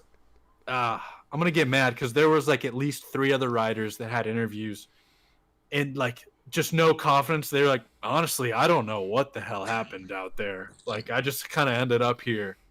It's like, dude, nobody even knows what they're about to do. Well, like, it's the thing is, there are so many like 450 ready riders coming out of the 250 nowadays. Like, if you look back, you know, before, like, Brock Tickle won a championship and Jake Weimer won 250 championships and Will Hahn and like Bogle and like a bunch of those dudes won 250 championships, but they have done nothing really in the 450 classes or did nothing in the 450 classes. Some of those dudes are retired. Mm-hmm. But the dudes that are coming out of the 250 classes now are hopping right into the mix on the 450 right away, dude. Ferrandis, AC, Sexton, like they're in the mix. They're not like championship favorites, but they're in the mix for wins. Like all those dudes are. And like, it's really impressive. It's like, are we going to see that stop, or are we going to see this next crop come up? And like, because you got all these new dudes the being next added to crop the mix. come up. Yeah. I feel like this one might have been crop reliant. Like, look at the 250 class now. Do you see like Forkner coming up? Yeah, no, like battling for wins. No, maybe only Jet, because he's so young in the Jet hype. But any like Moseman, Colt Nichols comes up. Are they battling for top threes? No, probably not. I feel like we just happened to get a great crop, a great season of crop. Yeah, you know, dude, out here in the Midwest, dude, that's what it's all about, dude. Growing, dude. I don't know. Your crops are snowed right now. Yeah, snow crops over here. Look, let's. Dude, I found a parking spot right up front. Let's go. God. Yeah, can we talk about the this greatest? I'm gonna kick this dude from the fucking call. Dude, this dude's about to win fantasy. He found the parking spot. We're dead. He figured out. He actually has a fucking train of thought. He has a plan of action. He's just gonna pick the winners from the week before, the spots from the week before. He's gonna make all of his picks right here in the new parking spot he found. We're gonna get blown out, dude. Marcus, send me your picks this week. I'm feeling some energy. We're gonna copy him, dude. Look, it does smell like dead cows and grass out Oh my god, dude, that's a fantasy dub. Can we talk about the greatest pass I've literally ever seen in Supercross racing when Ferrandis took the outside around? I'm gonna get on my computer, maybe. Oh my goodness. Elizabeth's in here. She don't want to be on this. I don't want to be on this right now. Fucking, can we talk about the damn racing? Dude, he's chugging his this big gulps, huh, fellas? There he goes. You guys ever get big gulps? They're pretty good. I got a parking spot in front. Oh man, the classic Marcus dropping. What a king. You know, we're all over the place because we weren't even done when Marcus got here. No, yeah. We've been there's no rhythm, there's no organization. But with 2 rounds, it's hard, man. You start to talk about one thing, and then someone in chat's like, "Well, did you talk about this?" And it's like, we're still trying to talk about this other thing you guys asked us to talk about. I think that's just proof it's like the most up in the air it's ever been. It feels like. Yeah. And like we've said a lot of stuff, and the only thing that I've seen anyone say that we weren't really in the ballpark on is some dude said that we were he said we were like Forkner fans or Chase Sexton fans or something like that. No, I read some of his comments. He doesn't know motocross very well. And so I was he related the. I don't want to get too into it. He was like he related the Freezy crash and the Sexton crash to like 450, very powerful 450 crash to them. No, and that's fine. But that's what I'm getting at is that it's like we've only had like one person that's like these guys don't know what the hell they're talking about. So it's and we don't know what the hell we're talking about. No, we don't. That only further. That was a goofy guy. That only further goes into how unpredictable this season is. It's just no one actually knows. No one actually knows. Yeah, for sure. Wait, someone called me a Forkner fan? I don't remember what it was. Look, Knives, you beautiful mother. Thank you for the $2 dono. My son Restored coming through with the 420 dono. You guys have been going off in the chat all night. We've had opinions flying around. We've had Marcus flying around in his damn pickup truck. All over. Look, let's start breaking down. Well, first of all, I seriously, I do believe that Ferrandis, for one, may have some of the best style in the 450 class, and two, that pass on the outside is the greatest goddamn pass I've ever seen. Dude, I can't bring up any clips. Ferrandis come up. I love the Ferrandis come up. I really do. Especially the interview, just like, I don't know. I just kind of ended up. I raced the Supercross. That's where I end up. Like I heard it starting to go there, dude. Yeah, God, it's bad. And shout out to Restored for the dono. He was saying this is the part of the season where I just let Brett Favre make my picks. I think Brett Favre, at this point in his career, after all those hits, he might look at the computer screen and shit his pants and forget where he is. Does Brett Favre have a cameo that we can hit him up to make our fantasy picks? Why are we not having celebrities make our fantasy picks on Cameo? I gotta make this happen. Yeah, let's do some research, because I, for one, could use celebrity endorsements for my fantasy picks. I honestly don't know where to begin with this. The cheat sheet doesn't help. There's literally, I don't know. All right, we're gonna need a $400 donation to get the Brett Favre. Holy shit, that's a lot, dude.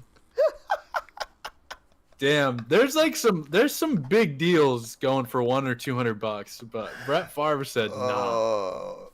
He's like, no, not with these rings, bro. You paying for that? Everybody has just him. Out of all the backgrounds he could have chose, it's just like some kitchen cabinets right behind him. He's not even flexing with like his Super Bowl like trophy behind him or anything, dude. Oh, what a goat, dude. He's probably not even in his own house. That's disrespectful. I love you, Brett Favre. He's like, I don't even know where I'm at right now. Yeah, he has no idea. Oh my God, where is the Schneid dog? This is when we need him the most. Mm-hmm. Just when we needed him the most, he's nowhere to be found, dude. Bring us to glory. Look, the only thing I have to say about Peacock is that it's not a good sign. It's definitely not a good sign. No. NBC Sports clearly, although their broadcasts were not good, like it's obviously like the higher budget, better premiere, like, ooh, NBC Sports, like, ooh, we've got the PGA Tour and we've got this. NBC Sports announced today that they are shutting down. So. Oh, okay. Well, maybe you could say it's just because they're shutting down. That's probably why. Yeah. I'm sure that they had a contract with them. It's like they couldn't have gone anywhere else other than Peacock Premium. Dog, do you remember just a couple years ago how bad it was trying to watch the first motos on Mav TV? Like, dude, this sport is... Okay, true. I didn't think about that. Like, we're lucky to have it even be in one place. The fact that we're getting all of the Supercross races live... Because I know this makes me sound boomer as hell, but I totally grew up watching every race on a replay. Like, that's how it was. ESPN showed the race like sometime later in the week or the next day or some shit like that. Like, on that night racing is within the last 15 years. And it used to be even when we got live events, not the whole season would be live. There'd be like some races on replay, some races live. I can't say for sure how long it's been with every race live, but I want to say 10 years or less. And that's really not that long ago. Like we're talking hard to correlate that with every race is live on Peacock now. Like, are we getting a little more money in the sport, or is that just because technology has advanced and it's like easier and cheaper to now host live events and stuff? No, it's tough to know. It's tough to know. Motocross makes no money. Yes. And we're nothing. Yes. Yes. Motocross makes no money. Professional wrestling. Damn it, we got the best sport. Look, I'm in love with. Yeah, I still love the sport. It may be a little sport, but I got a lot of love for this little damn sport. Little dude on out in the big world. Just in a big old world. Yes, we do. Aaron Bates, the Queen, Speed Channel. That's where we got Ralph. That's where Ralph. Isn't that where Ralph came from? Didn't Ralph start on Speed? I'm embarrassed. I'm not brushed up on my. I'm pretty sure that's where we first got Ralph, was on Speed. I could be mistaken about that, but I think that. And then he came. Right. He came over. Fuel TV was a dumpster fire. That was like NBC Gold. That was. Jake said NBC still owns it, so it does sound like they just shut down their little app. NBC Gold. Yeah. So they shut. That app was a dumpster fire. Is this the track for? Oh yeah, this must be H3. This must be the H3 track. For anyone that doesn't already know, I can't watch. Right? Yeah, we can't watch any of the track previews. We can't watch any crashes or any of the shit because this stream will get copyrighted. So look, it already happened last year. We're little dudes. I love Kellen, and I love that he has made it to the point where he's got the footage too on Racer X. I guess they got the rights to use the footage. Yep. I had a proud moment. I was like, wow, he's done it. He gets to commentate and use the footage. Like. Yeah, that's peak for a motocross channel. That's peak. When you get to actually commentate over footage, trust me, guys, I tried it for a YouTube video. And they took that shit down. Using the footage went a long way. Got plenty of views, but it was gone within days. That was the first video of yours that I watched, and I was like, dude, this guy knows what the fuck he's talking about. I was blown away. I'm kind of glad it got wiped out. I don't know. I thought it was respectful. I was like, what? I felt exactly how Mathis felt when I first saw the title of the video. I was like, what is this dude gonna know about this? Like, how much info is this guy really gonna have? And then I watched it and I was talk about it. No, the way that Mathis talks about channels like Gypsy and whatnot. I was like, what is this guy gonna know? And then I watched it and I was like, this dude knows exactly what the fuck he's talking about. I was like, what do I know? Whatever it is that I know is exactly the same thing as what this guy knows. So I'm on board, dude. Yeah, but what we're saying is we can't use any footage. They'll shut down. Look, I like these streams. This is my favorite stream that I do on YouTube, so I look forward to these, and it's the last thing I want to do is get them shut down.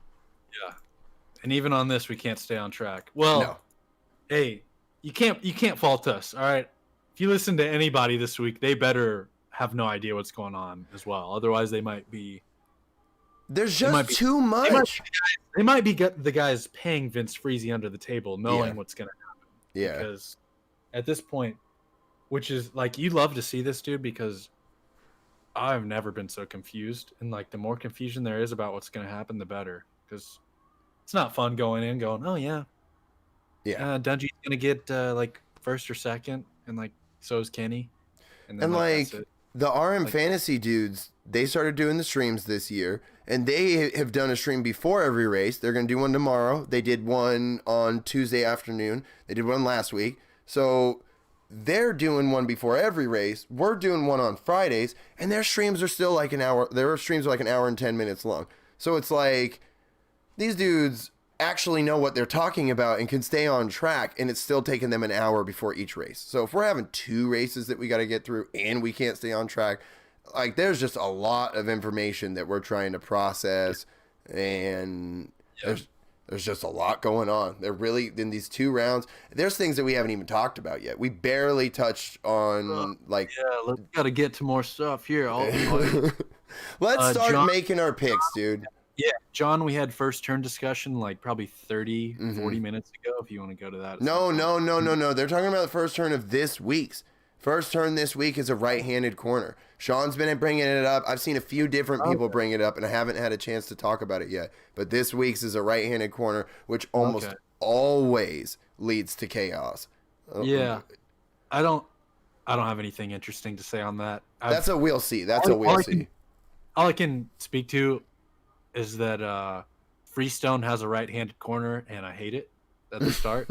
I'm terrible at starts at Freestone. And therefore, I'm advocating for no right-hand starts. I'm complete trash at them. Not fun.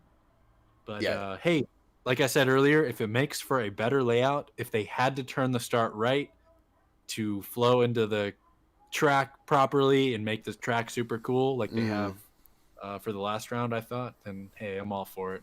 Whatever. Someone also asked thoughts on AC.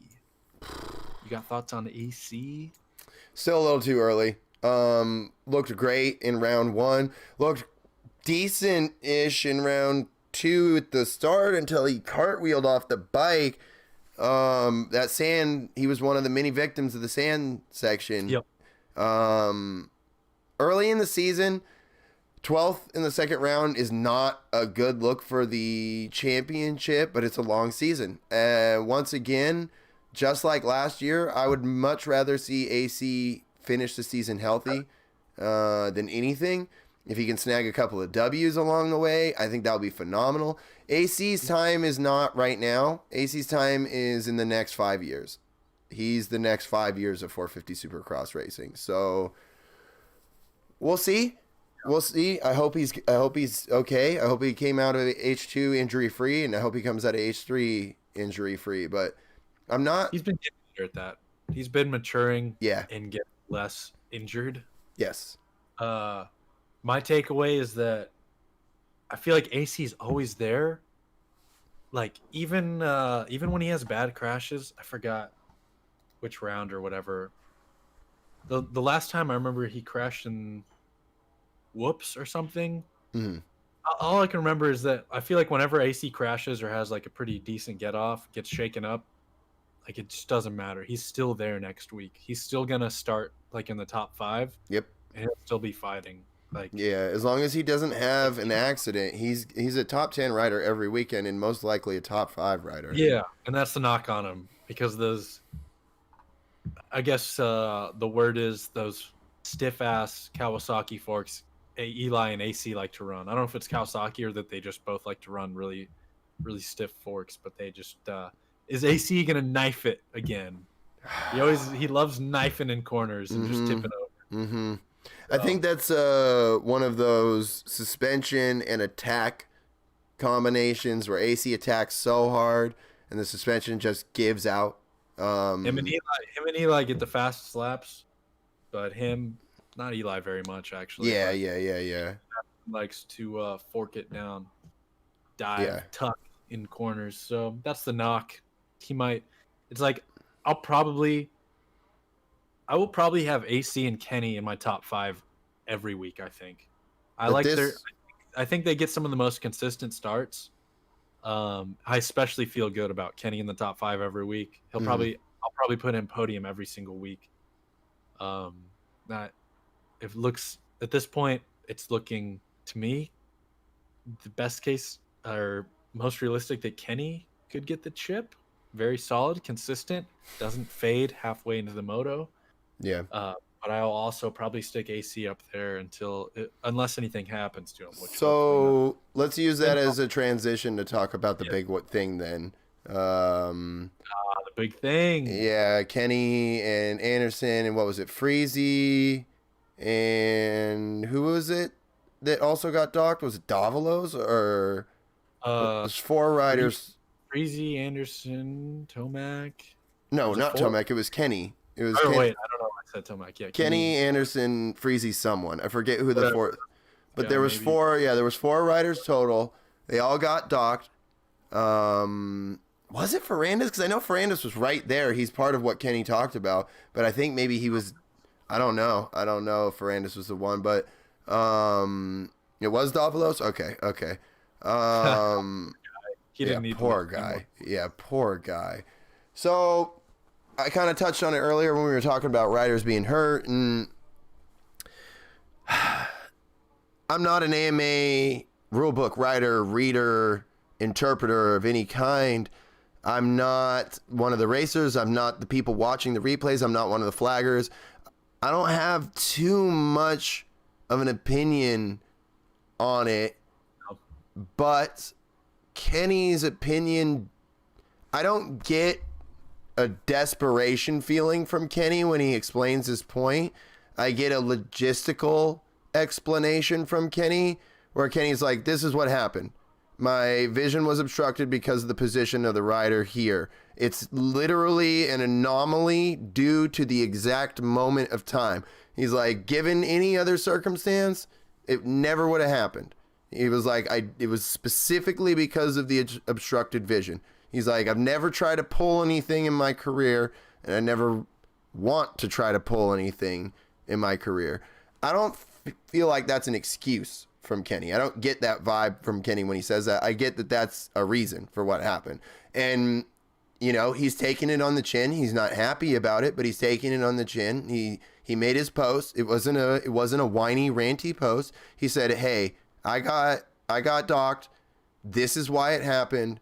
I don't feel it's fair. I feel that I should have, like, he agrees. He's like, look, if you guys want to fine me, that's fine. Like, yes, I did break that rule. So if you want to fine me, that's understandable. I do understand that a rule was broken, but this was a case specific situation where he's like, I don't feel like it should have been brought to the intentional level. I did not intentionally try to do that. It was a mistake. So therefore I should most likely pay a fine than be docked my season points.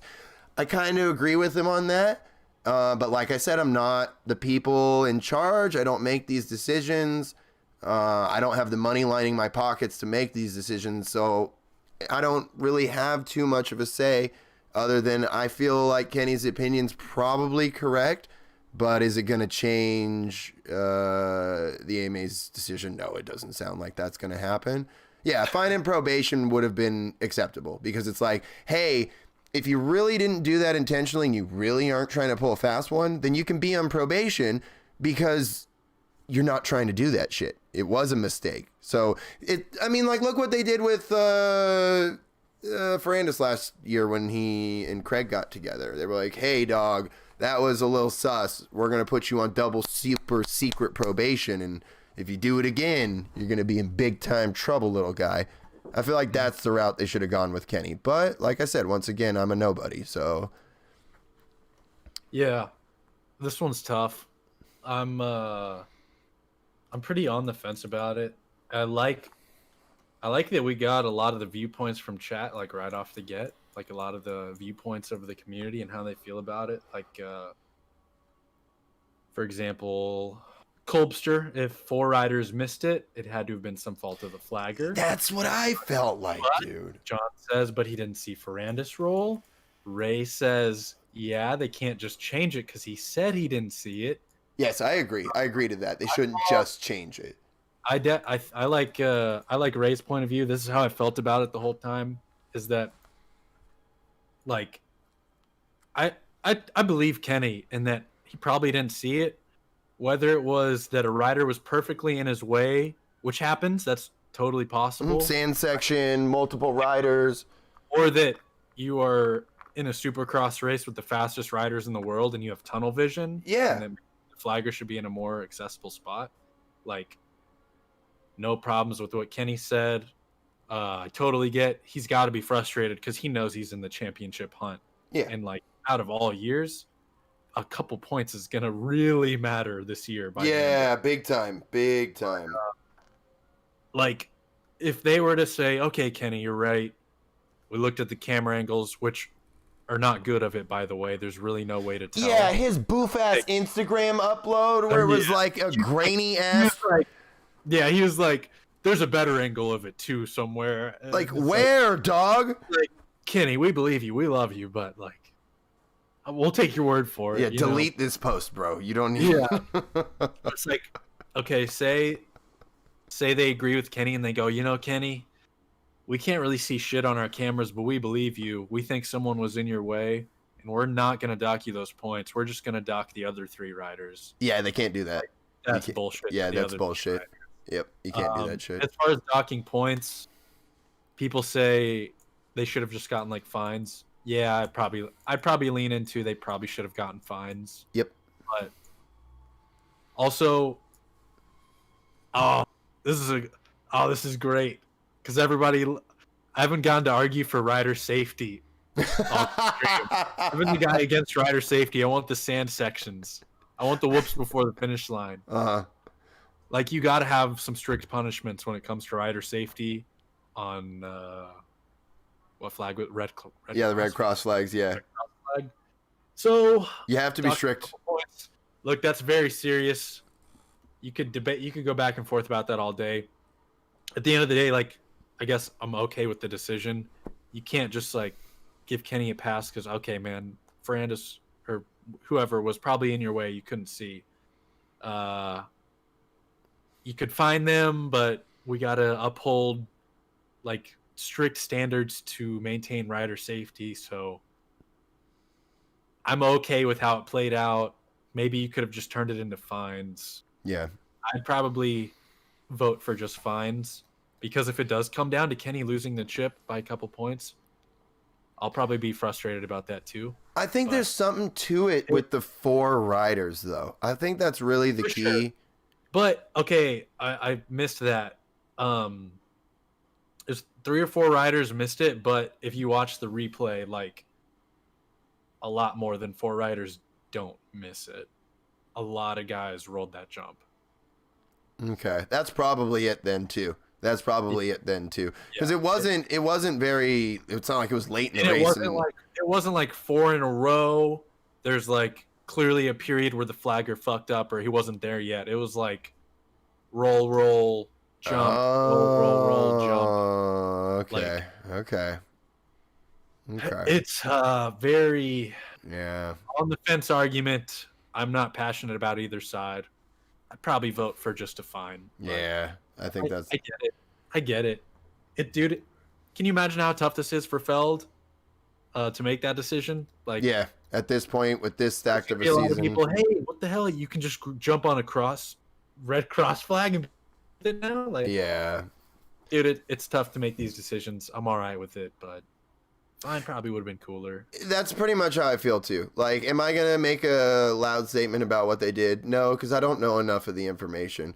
Do I feel like a fine probably would have been sufficient? Yeah, but Darkside kind of said it too. You kind of have to set a bar, and the AMA has to like go, okay, at one point we're going to say this is going to happen, and we have to maybe come down on the punishment as hard as we can to show that we're not trying to allow this in like any level. So they may have been an example. It's this early in the season. It was that many riders. The AMA may have been like, you know what, dude, we're going to hit all these dudes and we're going to show the whole field that we're not messing around with this. Maybe that was their thought on it, and they used them as the example, gave them the maximum penalty they could. It's their discretion on how much of a penalty they want to hand down to these guys. So maybe that's, I mean, there's a lot of unknown factors, and, at the end of the day, we're not going to affect what the AMA does, but I think we all probably agree that a fine would have been sufficient, but it is what it is. And I think we all agree that hopefully Kenny doesn't lose by 4 points. I think that's where we're all at. God, I hope not. I like what the Culpster said, too. He said, I don't think 4 riders have ever missed the same Red Cross flag. No. Now, thinking about it, like, shit, maybe it was on the flagger. Like, so you could take either side of the argument. I'm fine with it. Yeah. It's hard to be passionate about either side of the argument because there's a lot of gray area there. Look at this guy. Marcus, green screen Marcus. Yeah, I don't have anything set up, so he's just going to be a guy floating in a green screen. Shows up in the middle of the episode on his computer, bright as hell. He's a guy. It looks like Phantom of the Opera, all ghost face ass. Look, this episode's going to go longer than the last one. Let's start making these goddamn picks. I have Brayton in my 7 spot because I've heard chat clamoring about that. Like I said, five rider swing.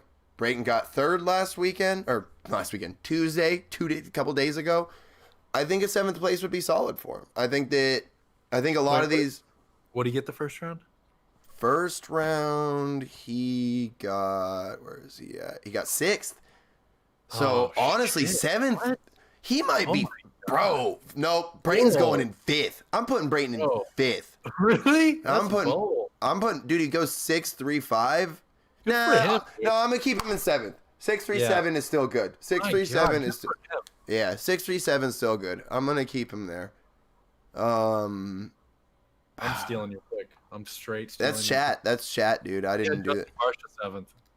I'm stealing. Man, I think Barsha strikes back a little better this week, but not too much. I'm gonna put Barsha in 4th.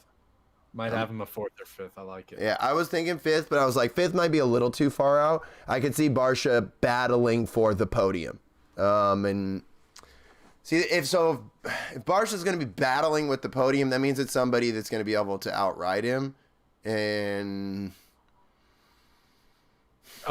that's why. Because what are we doing with Zach Osborne? What the hell? I don't know. I don't know. I was going to say I think I'm putting Dylan in 5th. I think I might be putting Dylan in 5th. That might not be a bad pick. I want to have him there. I love Dylan Ferrandis. I'm a big fan. What did he get first round? It's hard for me to squeeze him in there between Ken and Tomac. He got 7th in the first round, dude. He was just outside of that. Yeah. You gotta think he just came off an injury, dude. I think Ferrandis top 5, dude. Dude. I'm putting him in 5th. I think I'm putting Dylan in 5th. Really good, dude. He has the best pass I've ever seen a rider make in Supercross. Like, I wish I could pull it up right now, but him passing Marvin on the outside was the best pass I've ever seen another rider make in this sport.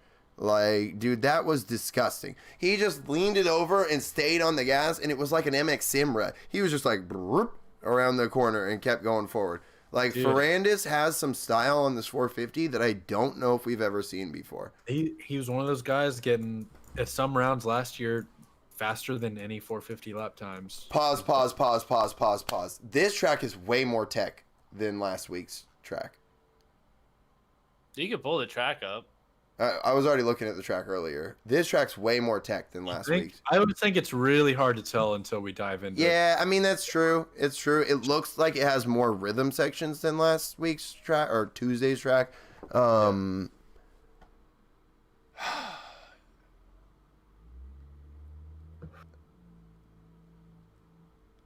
Man, I might be thinking Dylan for up higher. Dylan might be 3rd, dude. Man, you're about to make me put Ferrandis in my top.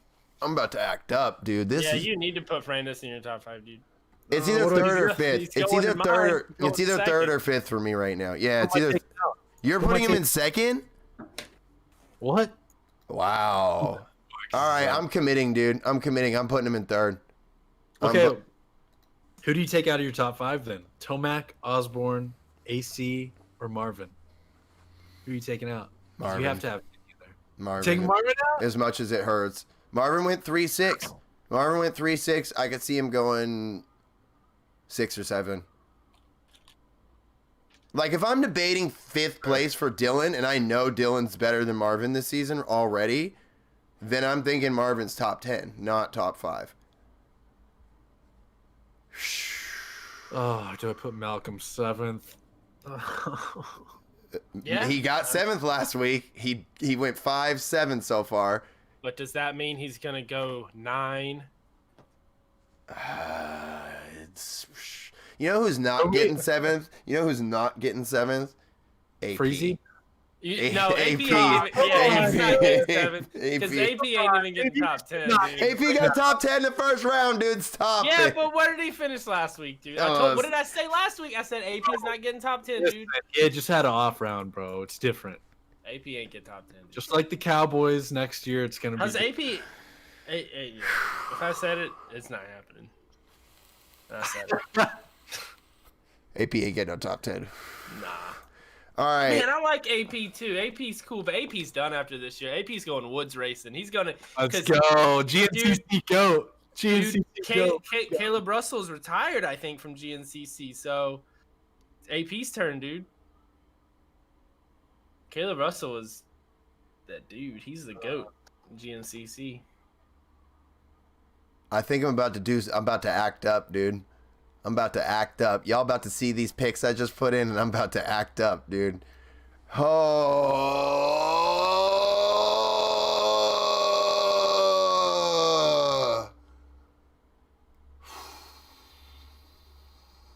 What's going on, Puff? What's the move here, Puff? Yeah, So, Brayton Puff for Jr. wild card. AC 5th. Justin Barsha 4th. Ferrandis 3rd. K-Rock 2nd. Eli 1. I think that's where I'm going. Eli won. I'm not even. I'm not. No. I'm not even going off of. Oh, he did this last week or whatever. I just. All right, dude. Honestly, hold on. He's kind of got a point because think about it. Like the track's different, the layout's different, but the dirt is the same. And Eli really likes that dirt. Like he's often rode good. He does ride good. He rides good in softer Texas dirt. I looked it up. Dallas is not soft. Houston is soft compared to other. It is. You said Texas dirt, dude. Look, I want to put Cooper Webb in my top. We're gonna fight. I want to put. Fight, dude. Oh, I forgot I was on the wrong camera. They didn't see that. Look, I want to put Cooper in my top 5. I do. I want to see. I'd like to see Cooper win. Honestly, personally, I'm not saying I'm a Cooper Webb fan. I'd like to see AC win, but I fucks with Cooper. I don't think he's. I think he's a good rider. I like his personality. I like his style. I'd like to see Cooper with the 1 plate again. I'm fine with that. It would not hurt my feelings. But we got to leave some people out. yeah, we have to. We unfortunately have to leave somebody out. And I feel like maybe this week, like 4 guys out. Okay, I would be willing to maybe swap AC and. Okay, maybe I'd be willing to either swap Kenny and Cooper or AC and Cooper. Thing is, I feel like AC, AC's one of those guys that he's just gonna show up one week and just win. Yes, for sure. Yes, no, yeah. That's for sure. He'll be one of the fastest in qualifying, like week in, week out, and then he'll just randomly win one for sure. Can I submit these? Hold up, let me screenshot this real quick just in case my picks are so crazy this year compared to last year. Last year we were like, yeah, this guy's gonna do this guy's gonna do that, and this guy's gonna do that. Last year was still hard, but like it was still hard, but like we had an idea, like we had a good beat on like what was actually gonna happen, and we were usually kind of in that ballpark. But this year, it's like, I don't know, man. like the fact that we have to leave like Cooper Webb, Marv out of our top 5. Yeah. I think there's only one strategy going forward that I can use for Eli Tomac in my picks. Siri, all right. Heads will be Tomac is in my top 5. Tails is Tomac is out of my top 5. Siri, hey Siri, heads or tails? Heads. She said heads, dude. Tomac's in my top 5. You say Tomac? Yep. Where at in your top 5? He is somewhere in there. Siri told me. Yeah, Siri unshit my pants. Siri, please unshit them. That's a talent if you could do that. That's what we're going with. You can make a lot of money off of that, actually. Siri's calling the shots. Tomac's in the top 5 this week. Look. That's how I'm rolling with it. We're 2 episodes into this damn show, and this is going to be the 3rd round we're running, and there's no for sure's. We can all say Cooper's going to do this, Ken's going to do this, Eli's going to do this. There's 10 dudes. Literally, we talked about this. Dudes. Look how this flips. Dudes. Look at the flip from who got 1st, 2nd, 3rd, 4th, 5th in the 1st round to who got 1st, 2nd, 3rd, 4th, 5th in the 2nd round. Look, literally AP 816, Justin Barsha 19, Dylan Ferrandis 7-2, Marvin 3-6, Justin Brayton 6-3, Kenny 2-5, Tomac 13-1. There is no consistency Okay, Zacho with the 10-10 though. Zacho with the 10-10 though. Okay, there do be a little consistency on the Husky team. Okay, not Jason. Okay, Dino with the 12-11, but Jason Anderson with the 15-8. Okay, AP with the 8-16. No. Nobody has any consistency, like literally except for Zacho. That's he just crashes. Yeah, he crashes and averages out to 10th. Like, He's like, all right, it looks like Zacho. He's gonna mess up our top 5 one of these weekends. Zacho for sure is gonna mess up a top 5 because going from last to 10th the first race, Zacho he's in the conversation for the fastest guy out there. Yeah, 100%. He starts top 5. It's hard to argue him not getting first, unless it's like Tomac in first. Yeah, but yeah, if like the field gets a bad start and Zach's in like 8th, well, I guess there is no bad start if Zach's in 8th because who the hell were there 8 other riders that isn't the field in front of him? But Zach probably can make some of the most moves in the field. I'd say him and the star, well, not AP, but Mookie and Dylan and Zach. Those 3 dudes probably have the ability to make more moves passing riders than any of the other riders in the class. Dude, think about it. Like the first week, everyone said you can't pass. There was very little passing the first week. Dude, Zacho passed 12 people. Yeah, Mookie did the same thing. Mookie got like a doo-doo start and got all the way up to 5th place. So he was like, passing fast dudes to get there. Yeah. Yeah. So everyone's fast. Look, everyone's fast. Davalos, I mean, he's pretty old at this point. Everyone's fast, but like, Davalos. He gets like 17th. Look, I have Eli in my first place position, Gasky, please. Why am I getting bullied here? I'm doing it for Eli. We're doing it for the big 3 tonight, dude. Or for tomorrow night, dude. We're doing it for Dale. Come on, dude. I got Tomac second, dude. Siri told me to do it. I got Tomac first. Siri said put Tomac in the top 5, and in first place is technically in the top 5. So that's true. He do be spitting facts. Okay, all right. First, Miranda second, Brayton third. Whoever got 4th last week in 4th. Whoever got 5th last week in Brayton third. He's copying the last. Remember, he's just copying the finish. So we can't. If his picks sound dumb, okay, maybe you should adjust a couple. No, I'm adjusting none, dude. I'm running an experiment. That's true. He do be experimentationing though. We need someone on the podcast. I'm a scientist, dude. I'm a scientist. I gotta do my tests to form my hypothesis, dude. Okay. Right. I'll also run the experiment of running my picks through Brett Favre. And Siri. We'll all have our own things going on. All right. So Marcus is picking the top 7 or top 5 plus 1. So Marcus has got Eli, Dylan, Justin Brayton.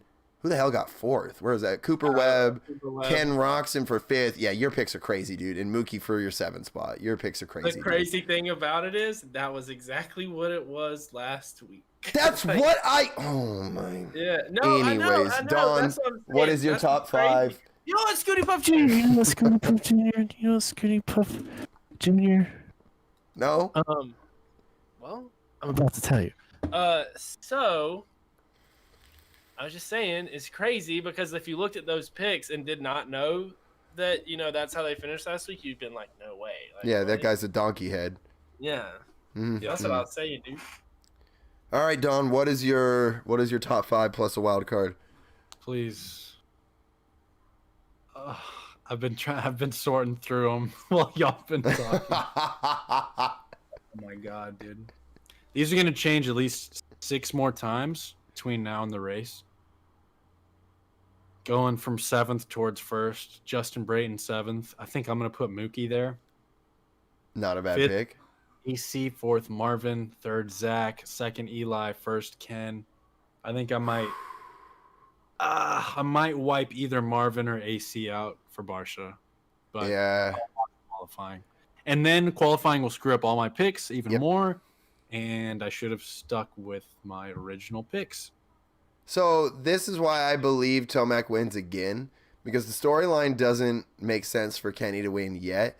It's got to seem Kenny is the 90s sports or kid sports movie in living embodiment. And it has to seem like Kenny is completely down and out with Tomac getting 2 and everyone jumping. Oh, okay, Tomac's back. Tomac's back. He's back to where he was. And then Kenny shows up. But, of course, we're just guys that don't show up to all the races. We don't know what... That ended up being a much better take than I thought it was going into it. That was I liked that. That's how this sport works sometimes. And, look, I'm probably... It's hard for me to pick Tomac first because his starts are just so bad. Yeah. But, like, if you look at it, Tomac got first because a couple dudes crashed. And we got a right-handed start this week. So I'm like, dude, there's no way we have that many crashes again. It's hard to tell. Of course, he's just going to go out and win and make me look stupid. But I should put him in first because Siri told me top 5. So maybe Siri's really passionate about the 90s movement. But a lot of dudes crashed for Tomac to get first. Yeah. But he's also probably straight up the fastest dude. Really quick tangent. One of the coolest things I've seen, another reason I love this track, one of the coolest things I've seen in a long time, that quad by AC though. Okay, though, dude. Especially Tomac confirming how difficult the quad was. Because he tried it the lap after AC passed him using the quad. He was like, oh shit, I guess I got to do that now. And he went for it and almost went over the berm. That was just really cool. Random thing I had to mention. Seeing Tomac case that damn thing and like, just casually ride it out, I was like, bro, huh? Was that in the heat race? Yeah. Where him and AC were going for it, and I didn't see the heat race. I was at work. Yeah, Tomac came up short. He frame cased that bitch, and he was just like, "Oh, that was sus. Maybe I'm not gonna do that for the rest of the night." Like he just kind of brushed it off, dude. I recall he was like, "I just won't touch that." Which jump? After the sand. Yeah, it was one of the quads. Yeah, double in though. End up in the quad. So I don't even know if that ended up being faster than tripling in. Yeah, it was insane, dude. Weren't most guys triple through there? Most guys, yeah. Most people can do the first triple. The triple looked great. If you were doing the triples all the way through, it was like, shee. Like, most dudes were double, triple, single. Oh. But we're getting technical about one random rhythm. Yeah. It was sick. Great track. Love quads. Yeah, the quads do look good. It may not be faster, but they sure do look good. Yeah. Was that round 1? That was round 1. No, round 2 had a quad too. Yeah, dude, I don't know. I can't remember, dude. We know. We run a fantasy show. See, Mathis is gonna find out about this, and he's gonna talk so much. He's gonna know we weren't there. He's gonna know we weren't at the races, dude. Oh, it's okay, man. I gotta work, okay? Dude, you're supposed to spend all your money going to every race so that you can actually be a fan, dude.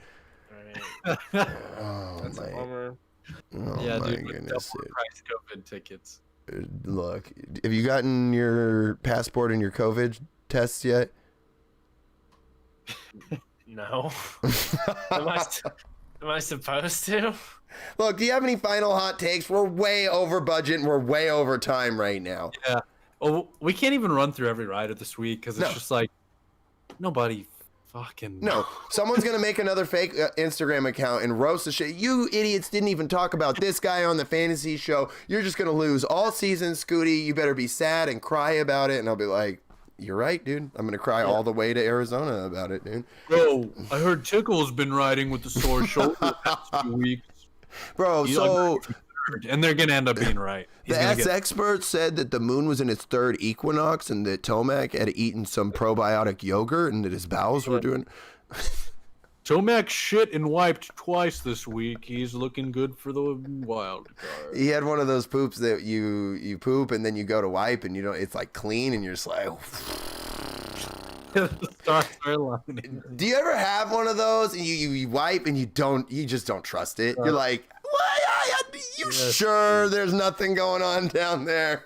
We've all been there. The rigmarole of, That's why I gotta get a bidet, dude. Every day is bidet day. I'm gonna get a bidet in Arizona, dude. I'm on bidet gang, dude. I'm getting one, dude. I'm getting one, dude. I'm getting one. Every time. I'm getting one. Once I'm in AZ and you got warmer, drier weather where my shag carpet can dry out quicker than this moist ass Northwest, I'm getting one, dude. I'm on it. I really am. No, that better just be the end of it. I don't want to hear Supercross word. Just we're ending on shits and bidets and wiping on the third moon. You gotta get one, Brett. Like $30 off of Amazon, dude. Every bidet, bro. It's every bidet, bro. Oh, this is terrible, dude. How could the next episode be any worse than these first two? Well, dude, let's go chat. My man Thomas Brett, the rigmarole power. Look, when I'm winning the fantasy league, can we go with that as my nickname? Dude, the best part would be if I won the fantasy league with my strategy. Then the strategy would be out and everyone would use it. yeah, everyone would use it next week. Yeah, everyone. If you jump forward quickly in the points, that's what everyone's gonna start doing. That's what. Problem is, no one can win if that happens. What's Rocky Mountain gonna do? Give out 50 different bikes? They have to, dude. They give out bidets. They better start giving out bidets, dude. I heard that's the new prize instead of tires. That's the new outside sponsorship. That and David Seeds, dude. Yeah, Chat. Vinny, it's David's not big. Get out of here with your bullshit ass bigs! Oh my! This stream is brought to you by David's Original Some Fun. I don't eat bigs. I don't eat either. I was just gonna say that because I wanted to know if you were gonna get, wild on them. So you're anti-bigs, dude. You're anti-bigs, huh? Dude, while you were working, we were talking anti-bigs talk in here. We hate bigs. All my boys hate bigs. All my homies hate bigs, bro. Dude, have you guys had not the barbecue, no, maybe it is the barbecue. I don't know, dude. You don't know, dude. Can we, Ian? I love you. Can we shut this stream down? Dude. Oh my god, dude. Turn the stream off. Give me monetization. Please, Siri, shut the stream down. Pickle Puff Jr. Give us your final hot take. Houston Supercross 3 is gonna have Eli Tomac winning. Yeah. I don't know, man. I don't know. Down Bigsley. Vince Freezy is Austin Faulkner. It's hard to come up with a hot take when it's like same stadium, same track. Like you don't have this guy did good on this track last year, and like I don't know, man. Like it's so all over the place this year. Like in all seriousness, it's really hard to pick, and like I feel like the season hasn't evolved enough yet for like an actual hot take. Like there's like a mildly warm take. It's like this is the most lukewarm take I've ever heard. Yeah, not even. I don't know. What's the hot take? What's Donut's hot take? All right, let's hear it. You put the pressure on me to do it first. The hot take. I was there in person. That means I was at the race, technically watching Martin Davalos train back in November at MTF. Martin Davalos is at a sore shoulder. Did he age out of MTF? He's in the second. Can you age out of MTF? Like, when you hit 30, are you even allowed to go to MTF anymore? It was funny. It was like Martin Davalos and then like 15, 16-year-old kids on the come up, like learning Supercross. Oh, he was there. So he still goes to MTF, dude. Legit there. So dude, he's an MTF lifer, dude. He was there at the beginning. He'll be there at the end. He's gonna ride it into the sunset, dude. Yeah. Yes, dude. Jesus Christ, on a dude. Team Ted or Monster Energy Black KTM. All right, we're done. Just end it, please. Yeah. The rigmarole powers. Woo. The rigmarole. That's my hot take. We know. Can you age out of MTF? That's Davalos aged out of MTF, dude. That's the hot take. That's All right. as hot as it gets for me. All right. Dude, hurry it up and go. Dude, Club MX has dude. now up their age limit, so Davalos has to move to a different training facility. Dude, we couldn't even make picks now. We can't even do an outro for hot take, dude. This My guy. hot take is hot This as it fucking gets. guy, dude. Chat! God damn it. I love you guys to death. Thank you everyone for coming through. We are never, I said an hour. We're never going to have an hour-long show. I swear to God. Stubbsy, I love you to death. Stubbsy coming through with a whole bunch of Australian dollar dues here at the end of the fucking episode. My man Restore dropping a bunch of fucking donos knives. Smokey with the donos earlier. Darkside with the donos. My man Biggie. Samuel coming through. You guys are all incredible. I cannot thank you guys even close to enough. Thank you everyone so much for coming through tonight.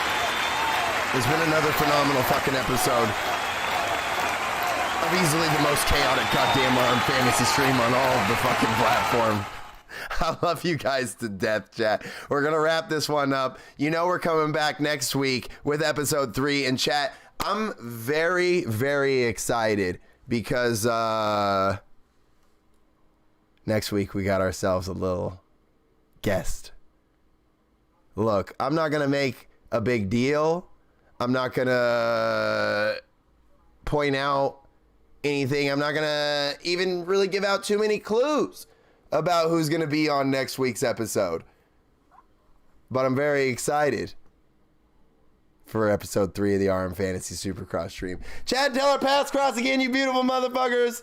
I love you to death. I'm Scooty Puff Jr. for Marcus and Donut and fucking David Sunflower Seeds. That's the end of episode 2 of the RM Fantasy Supercross streams, brought to you by David Sunflower Seeds and Scooty Puff Jr.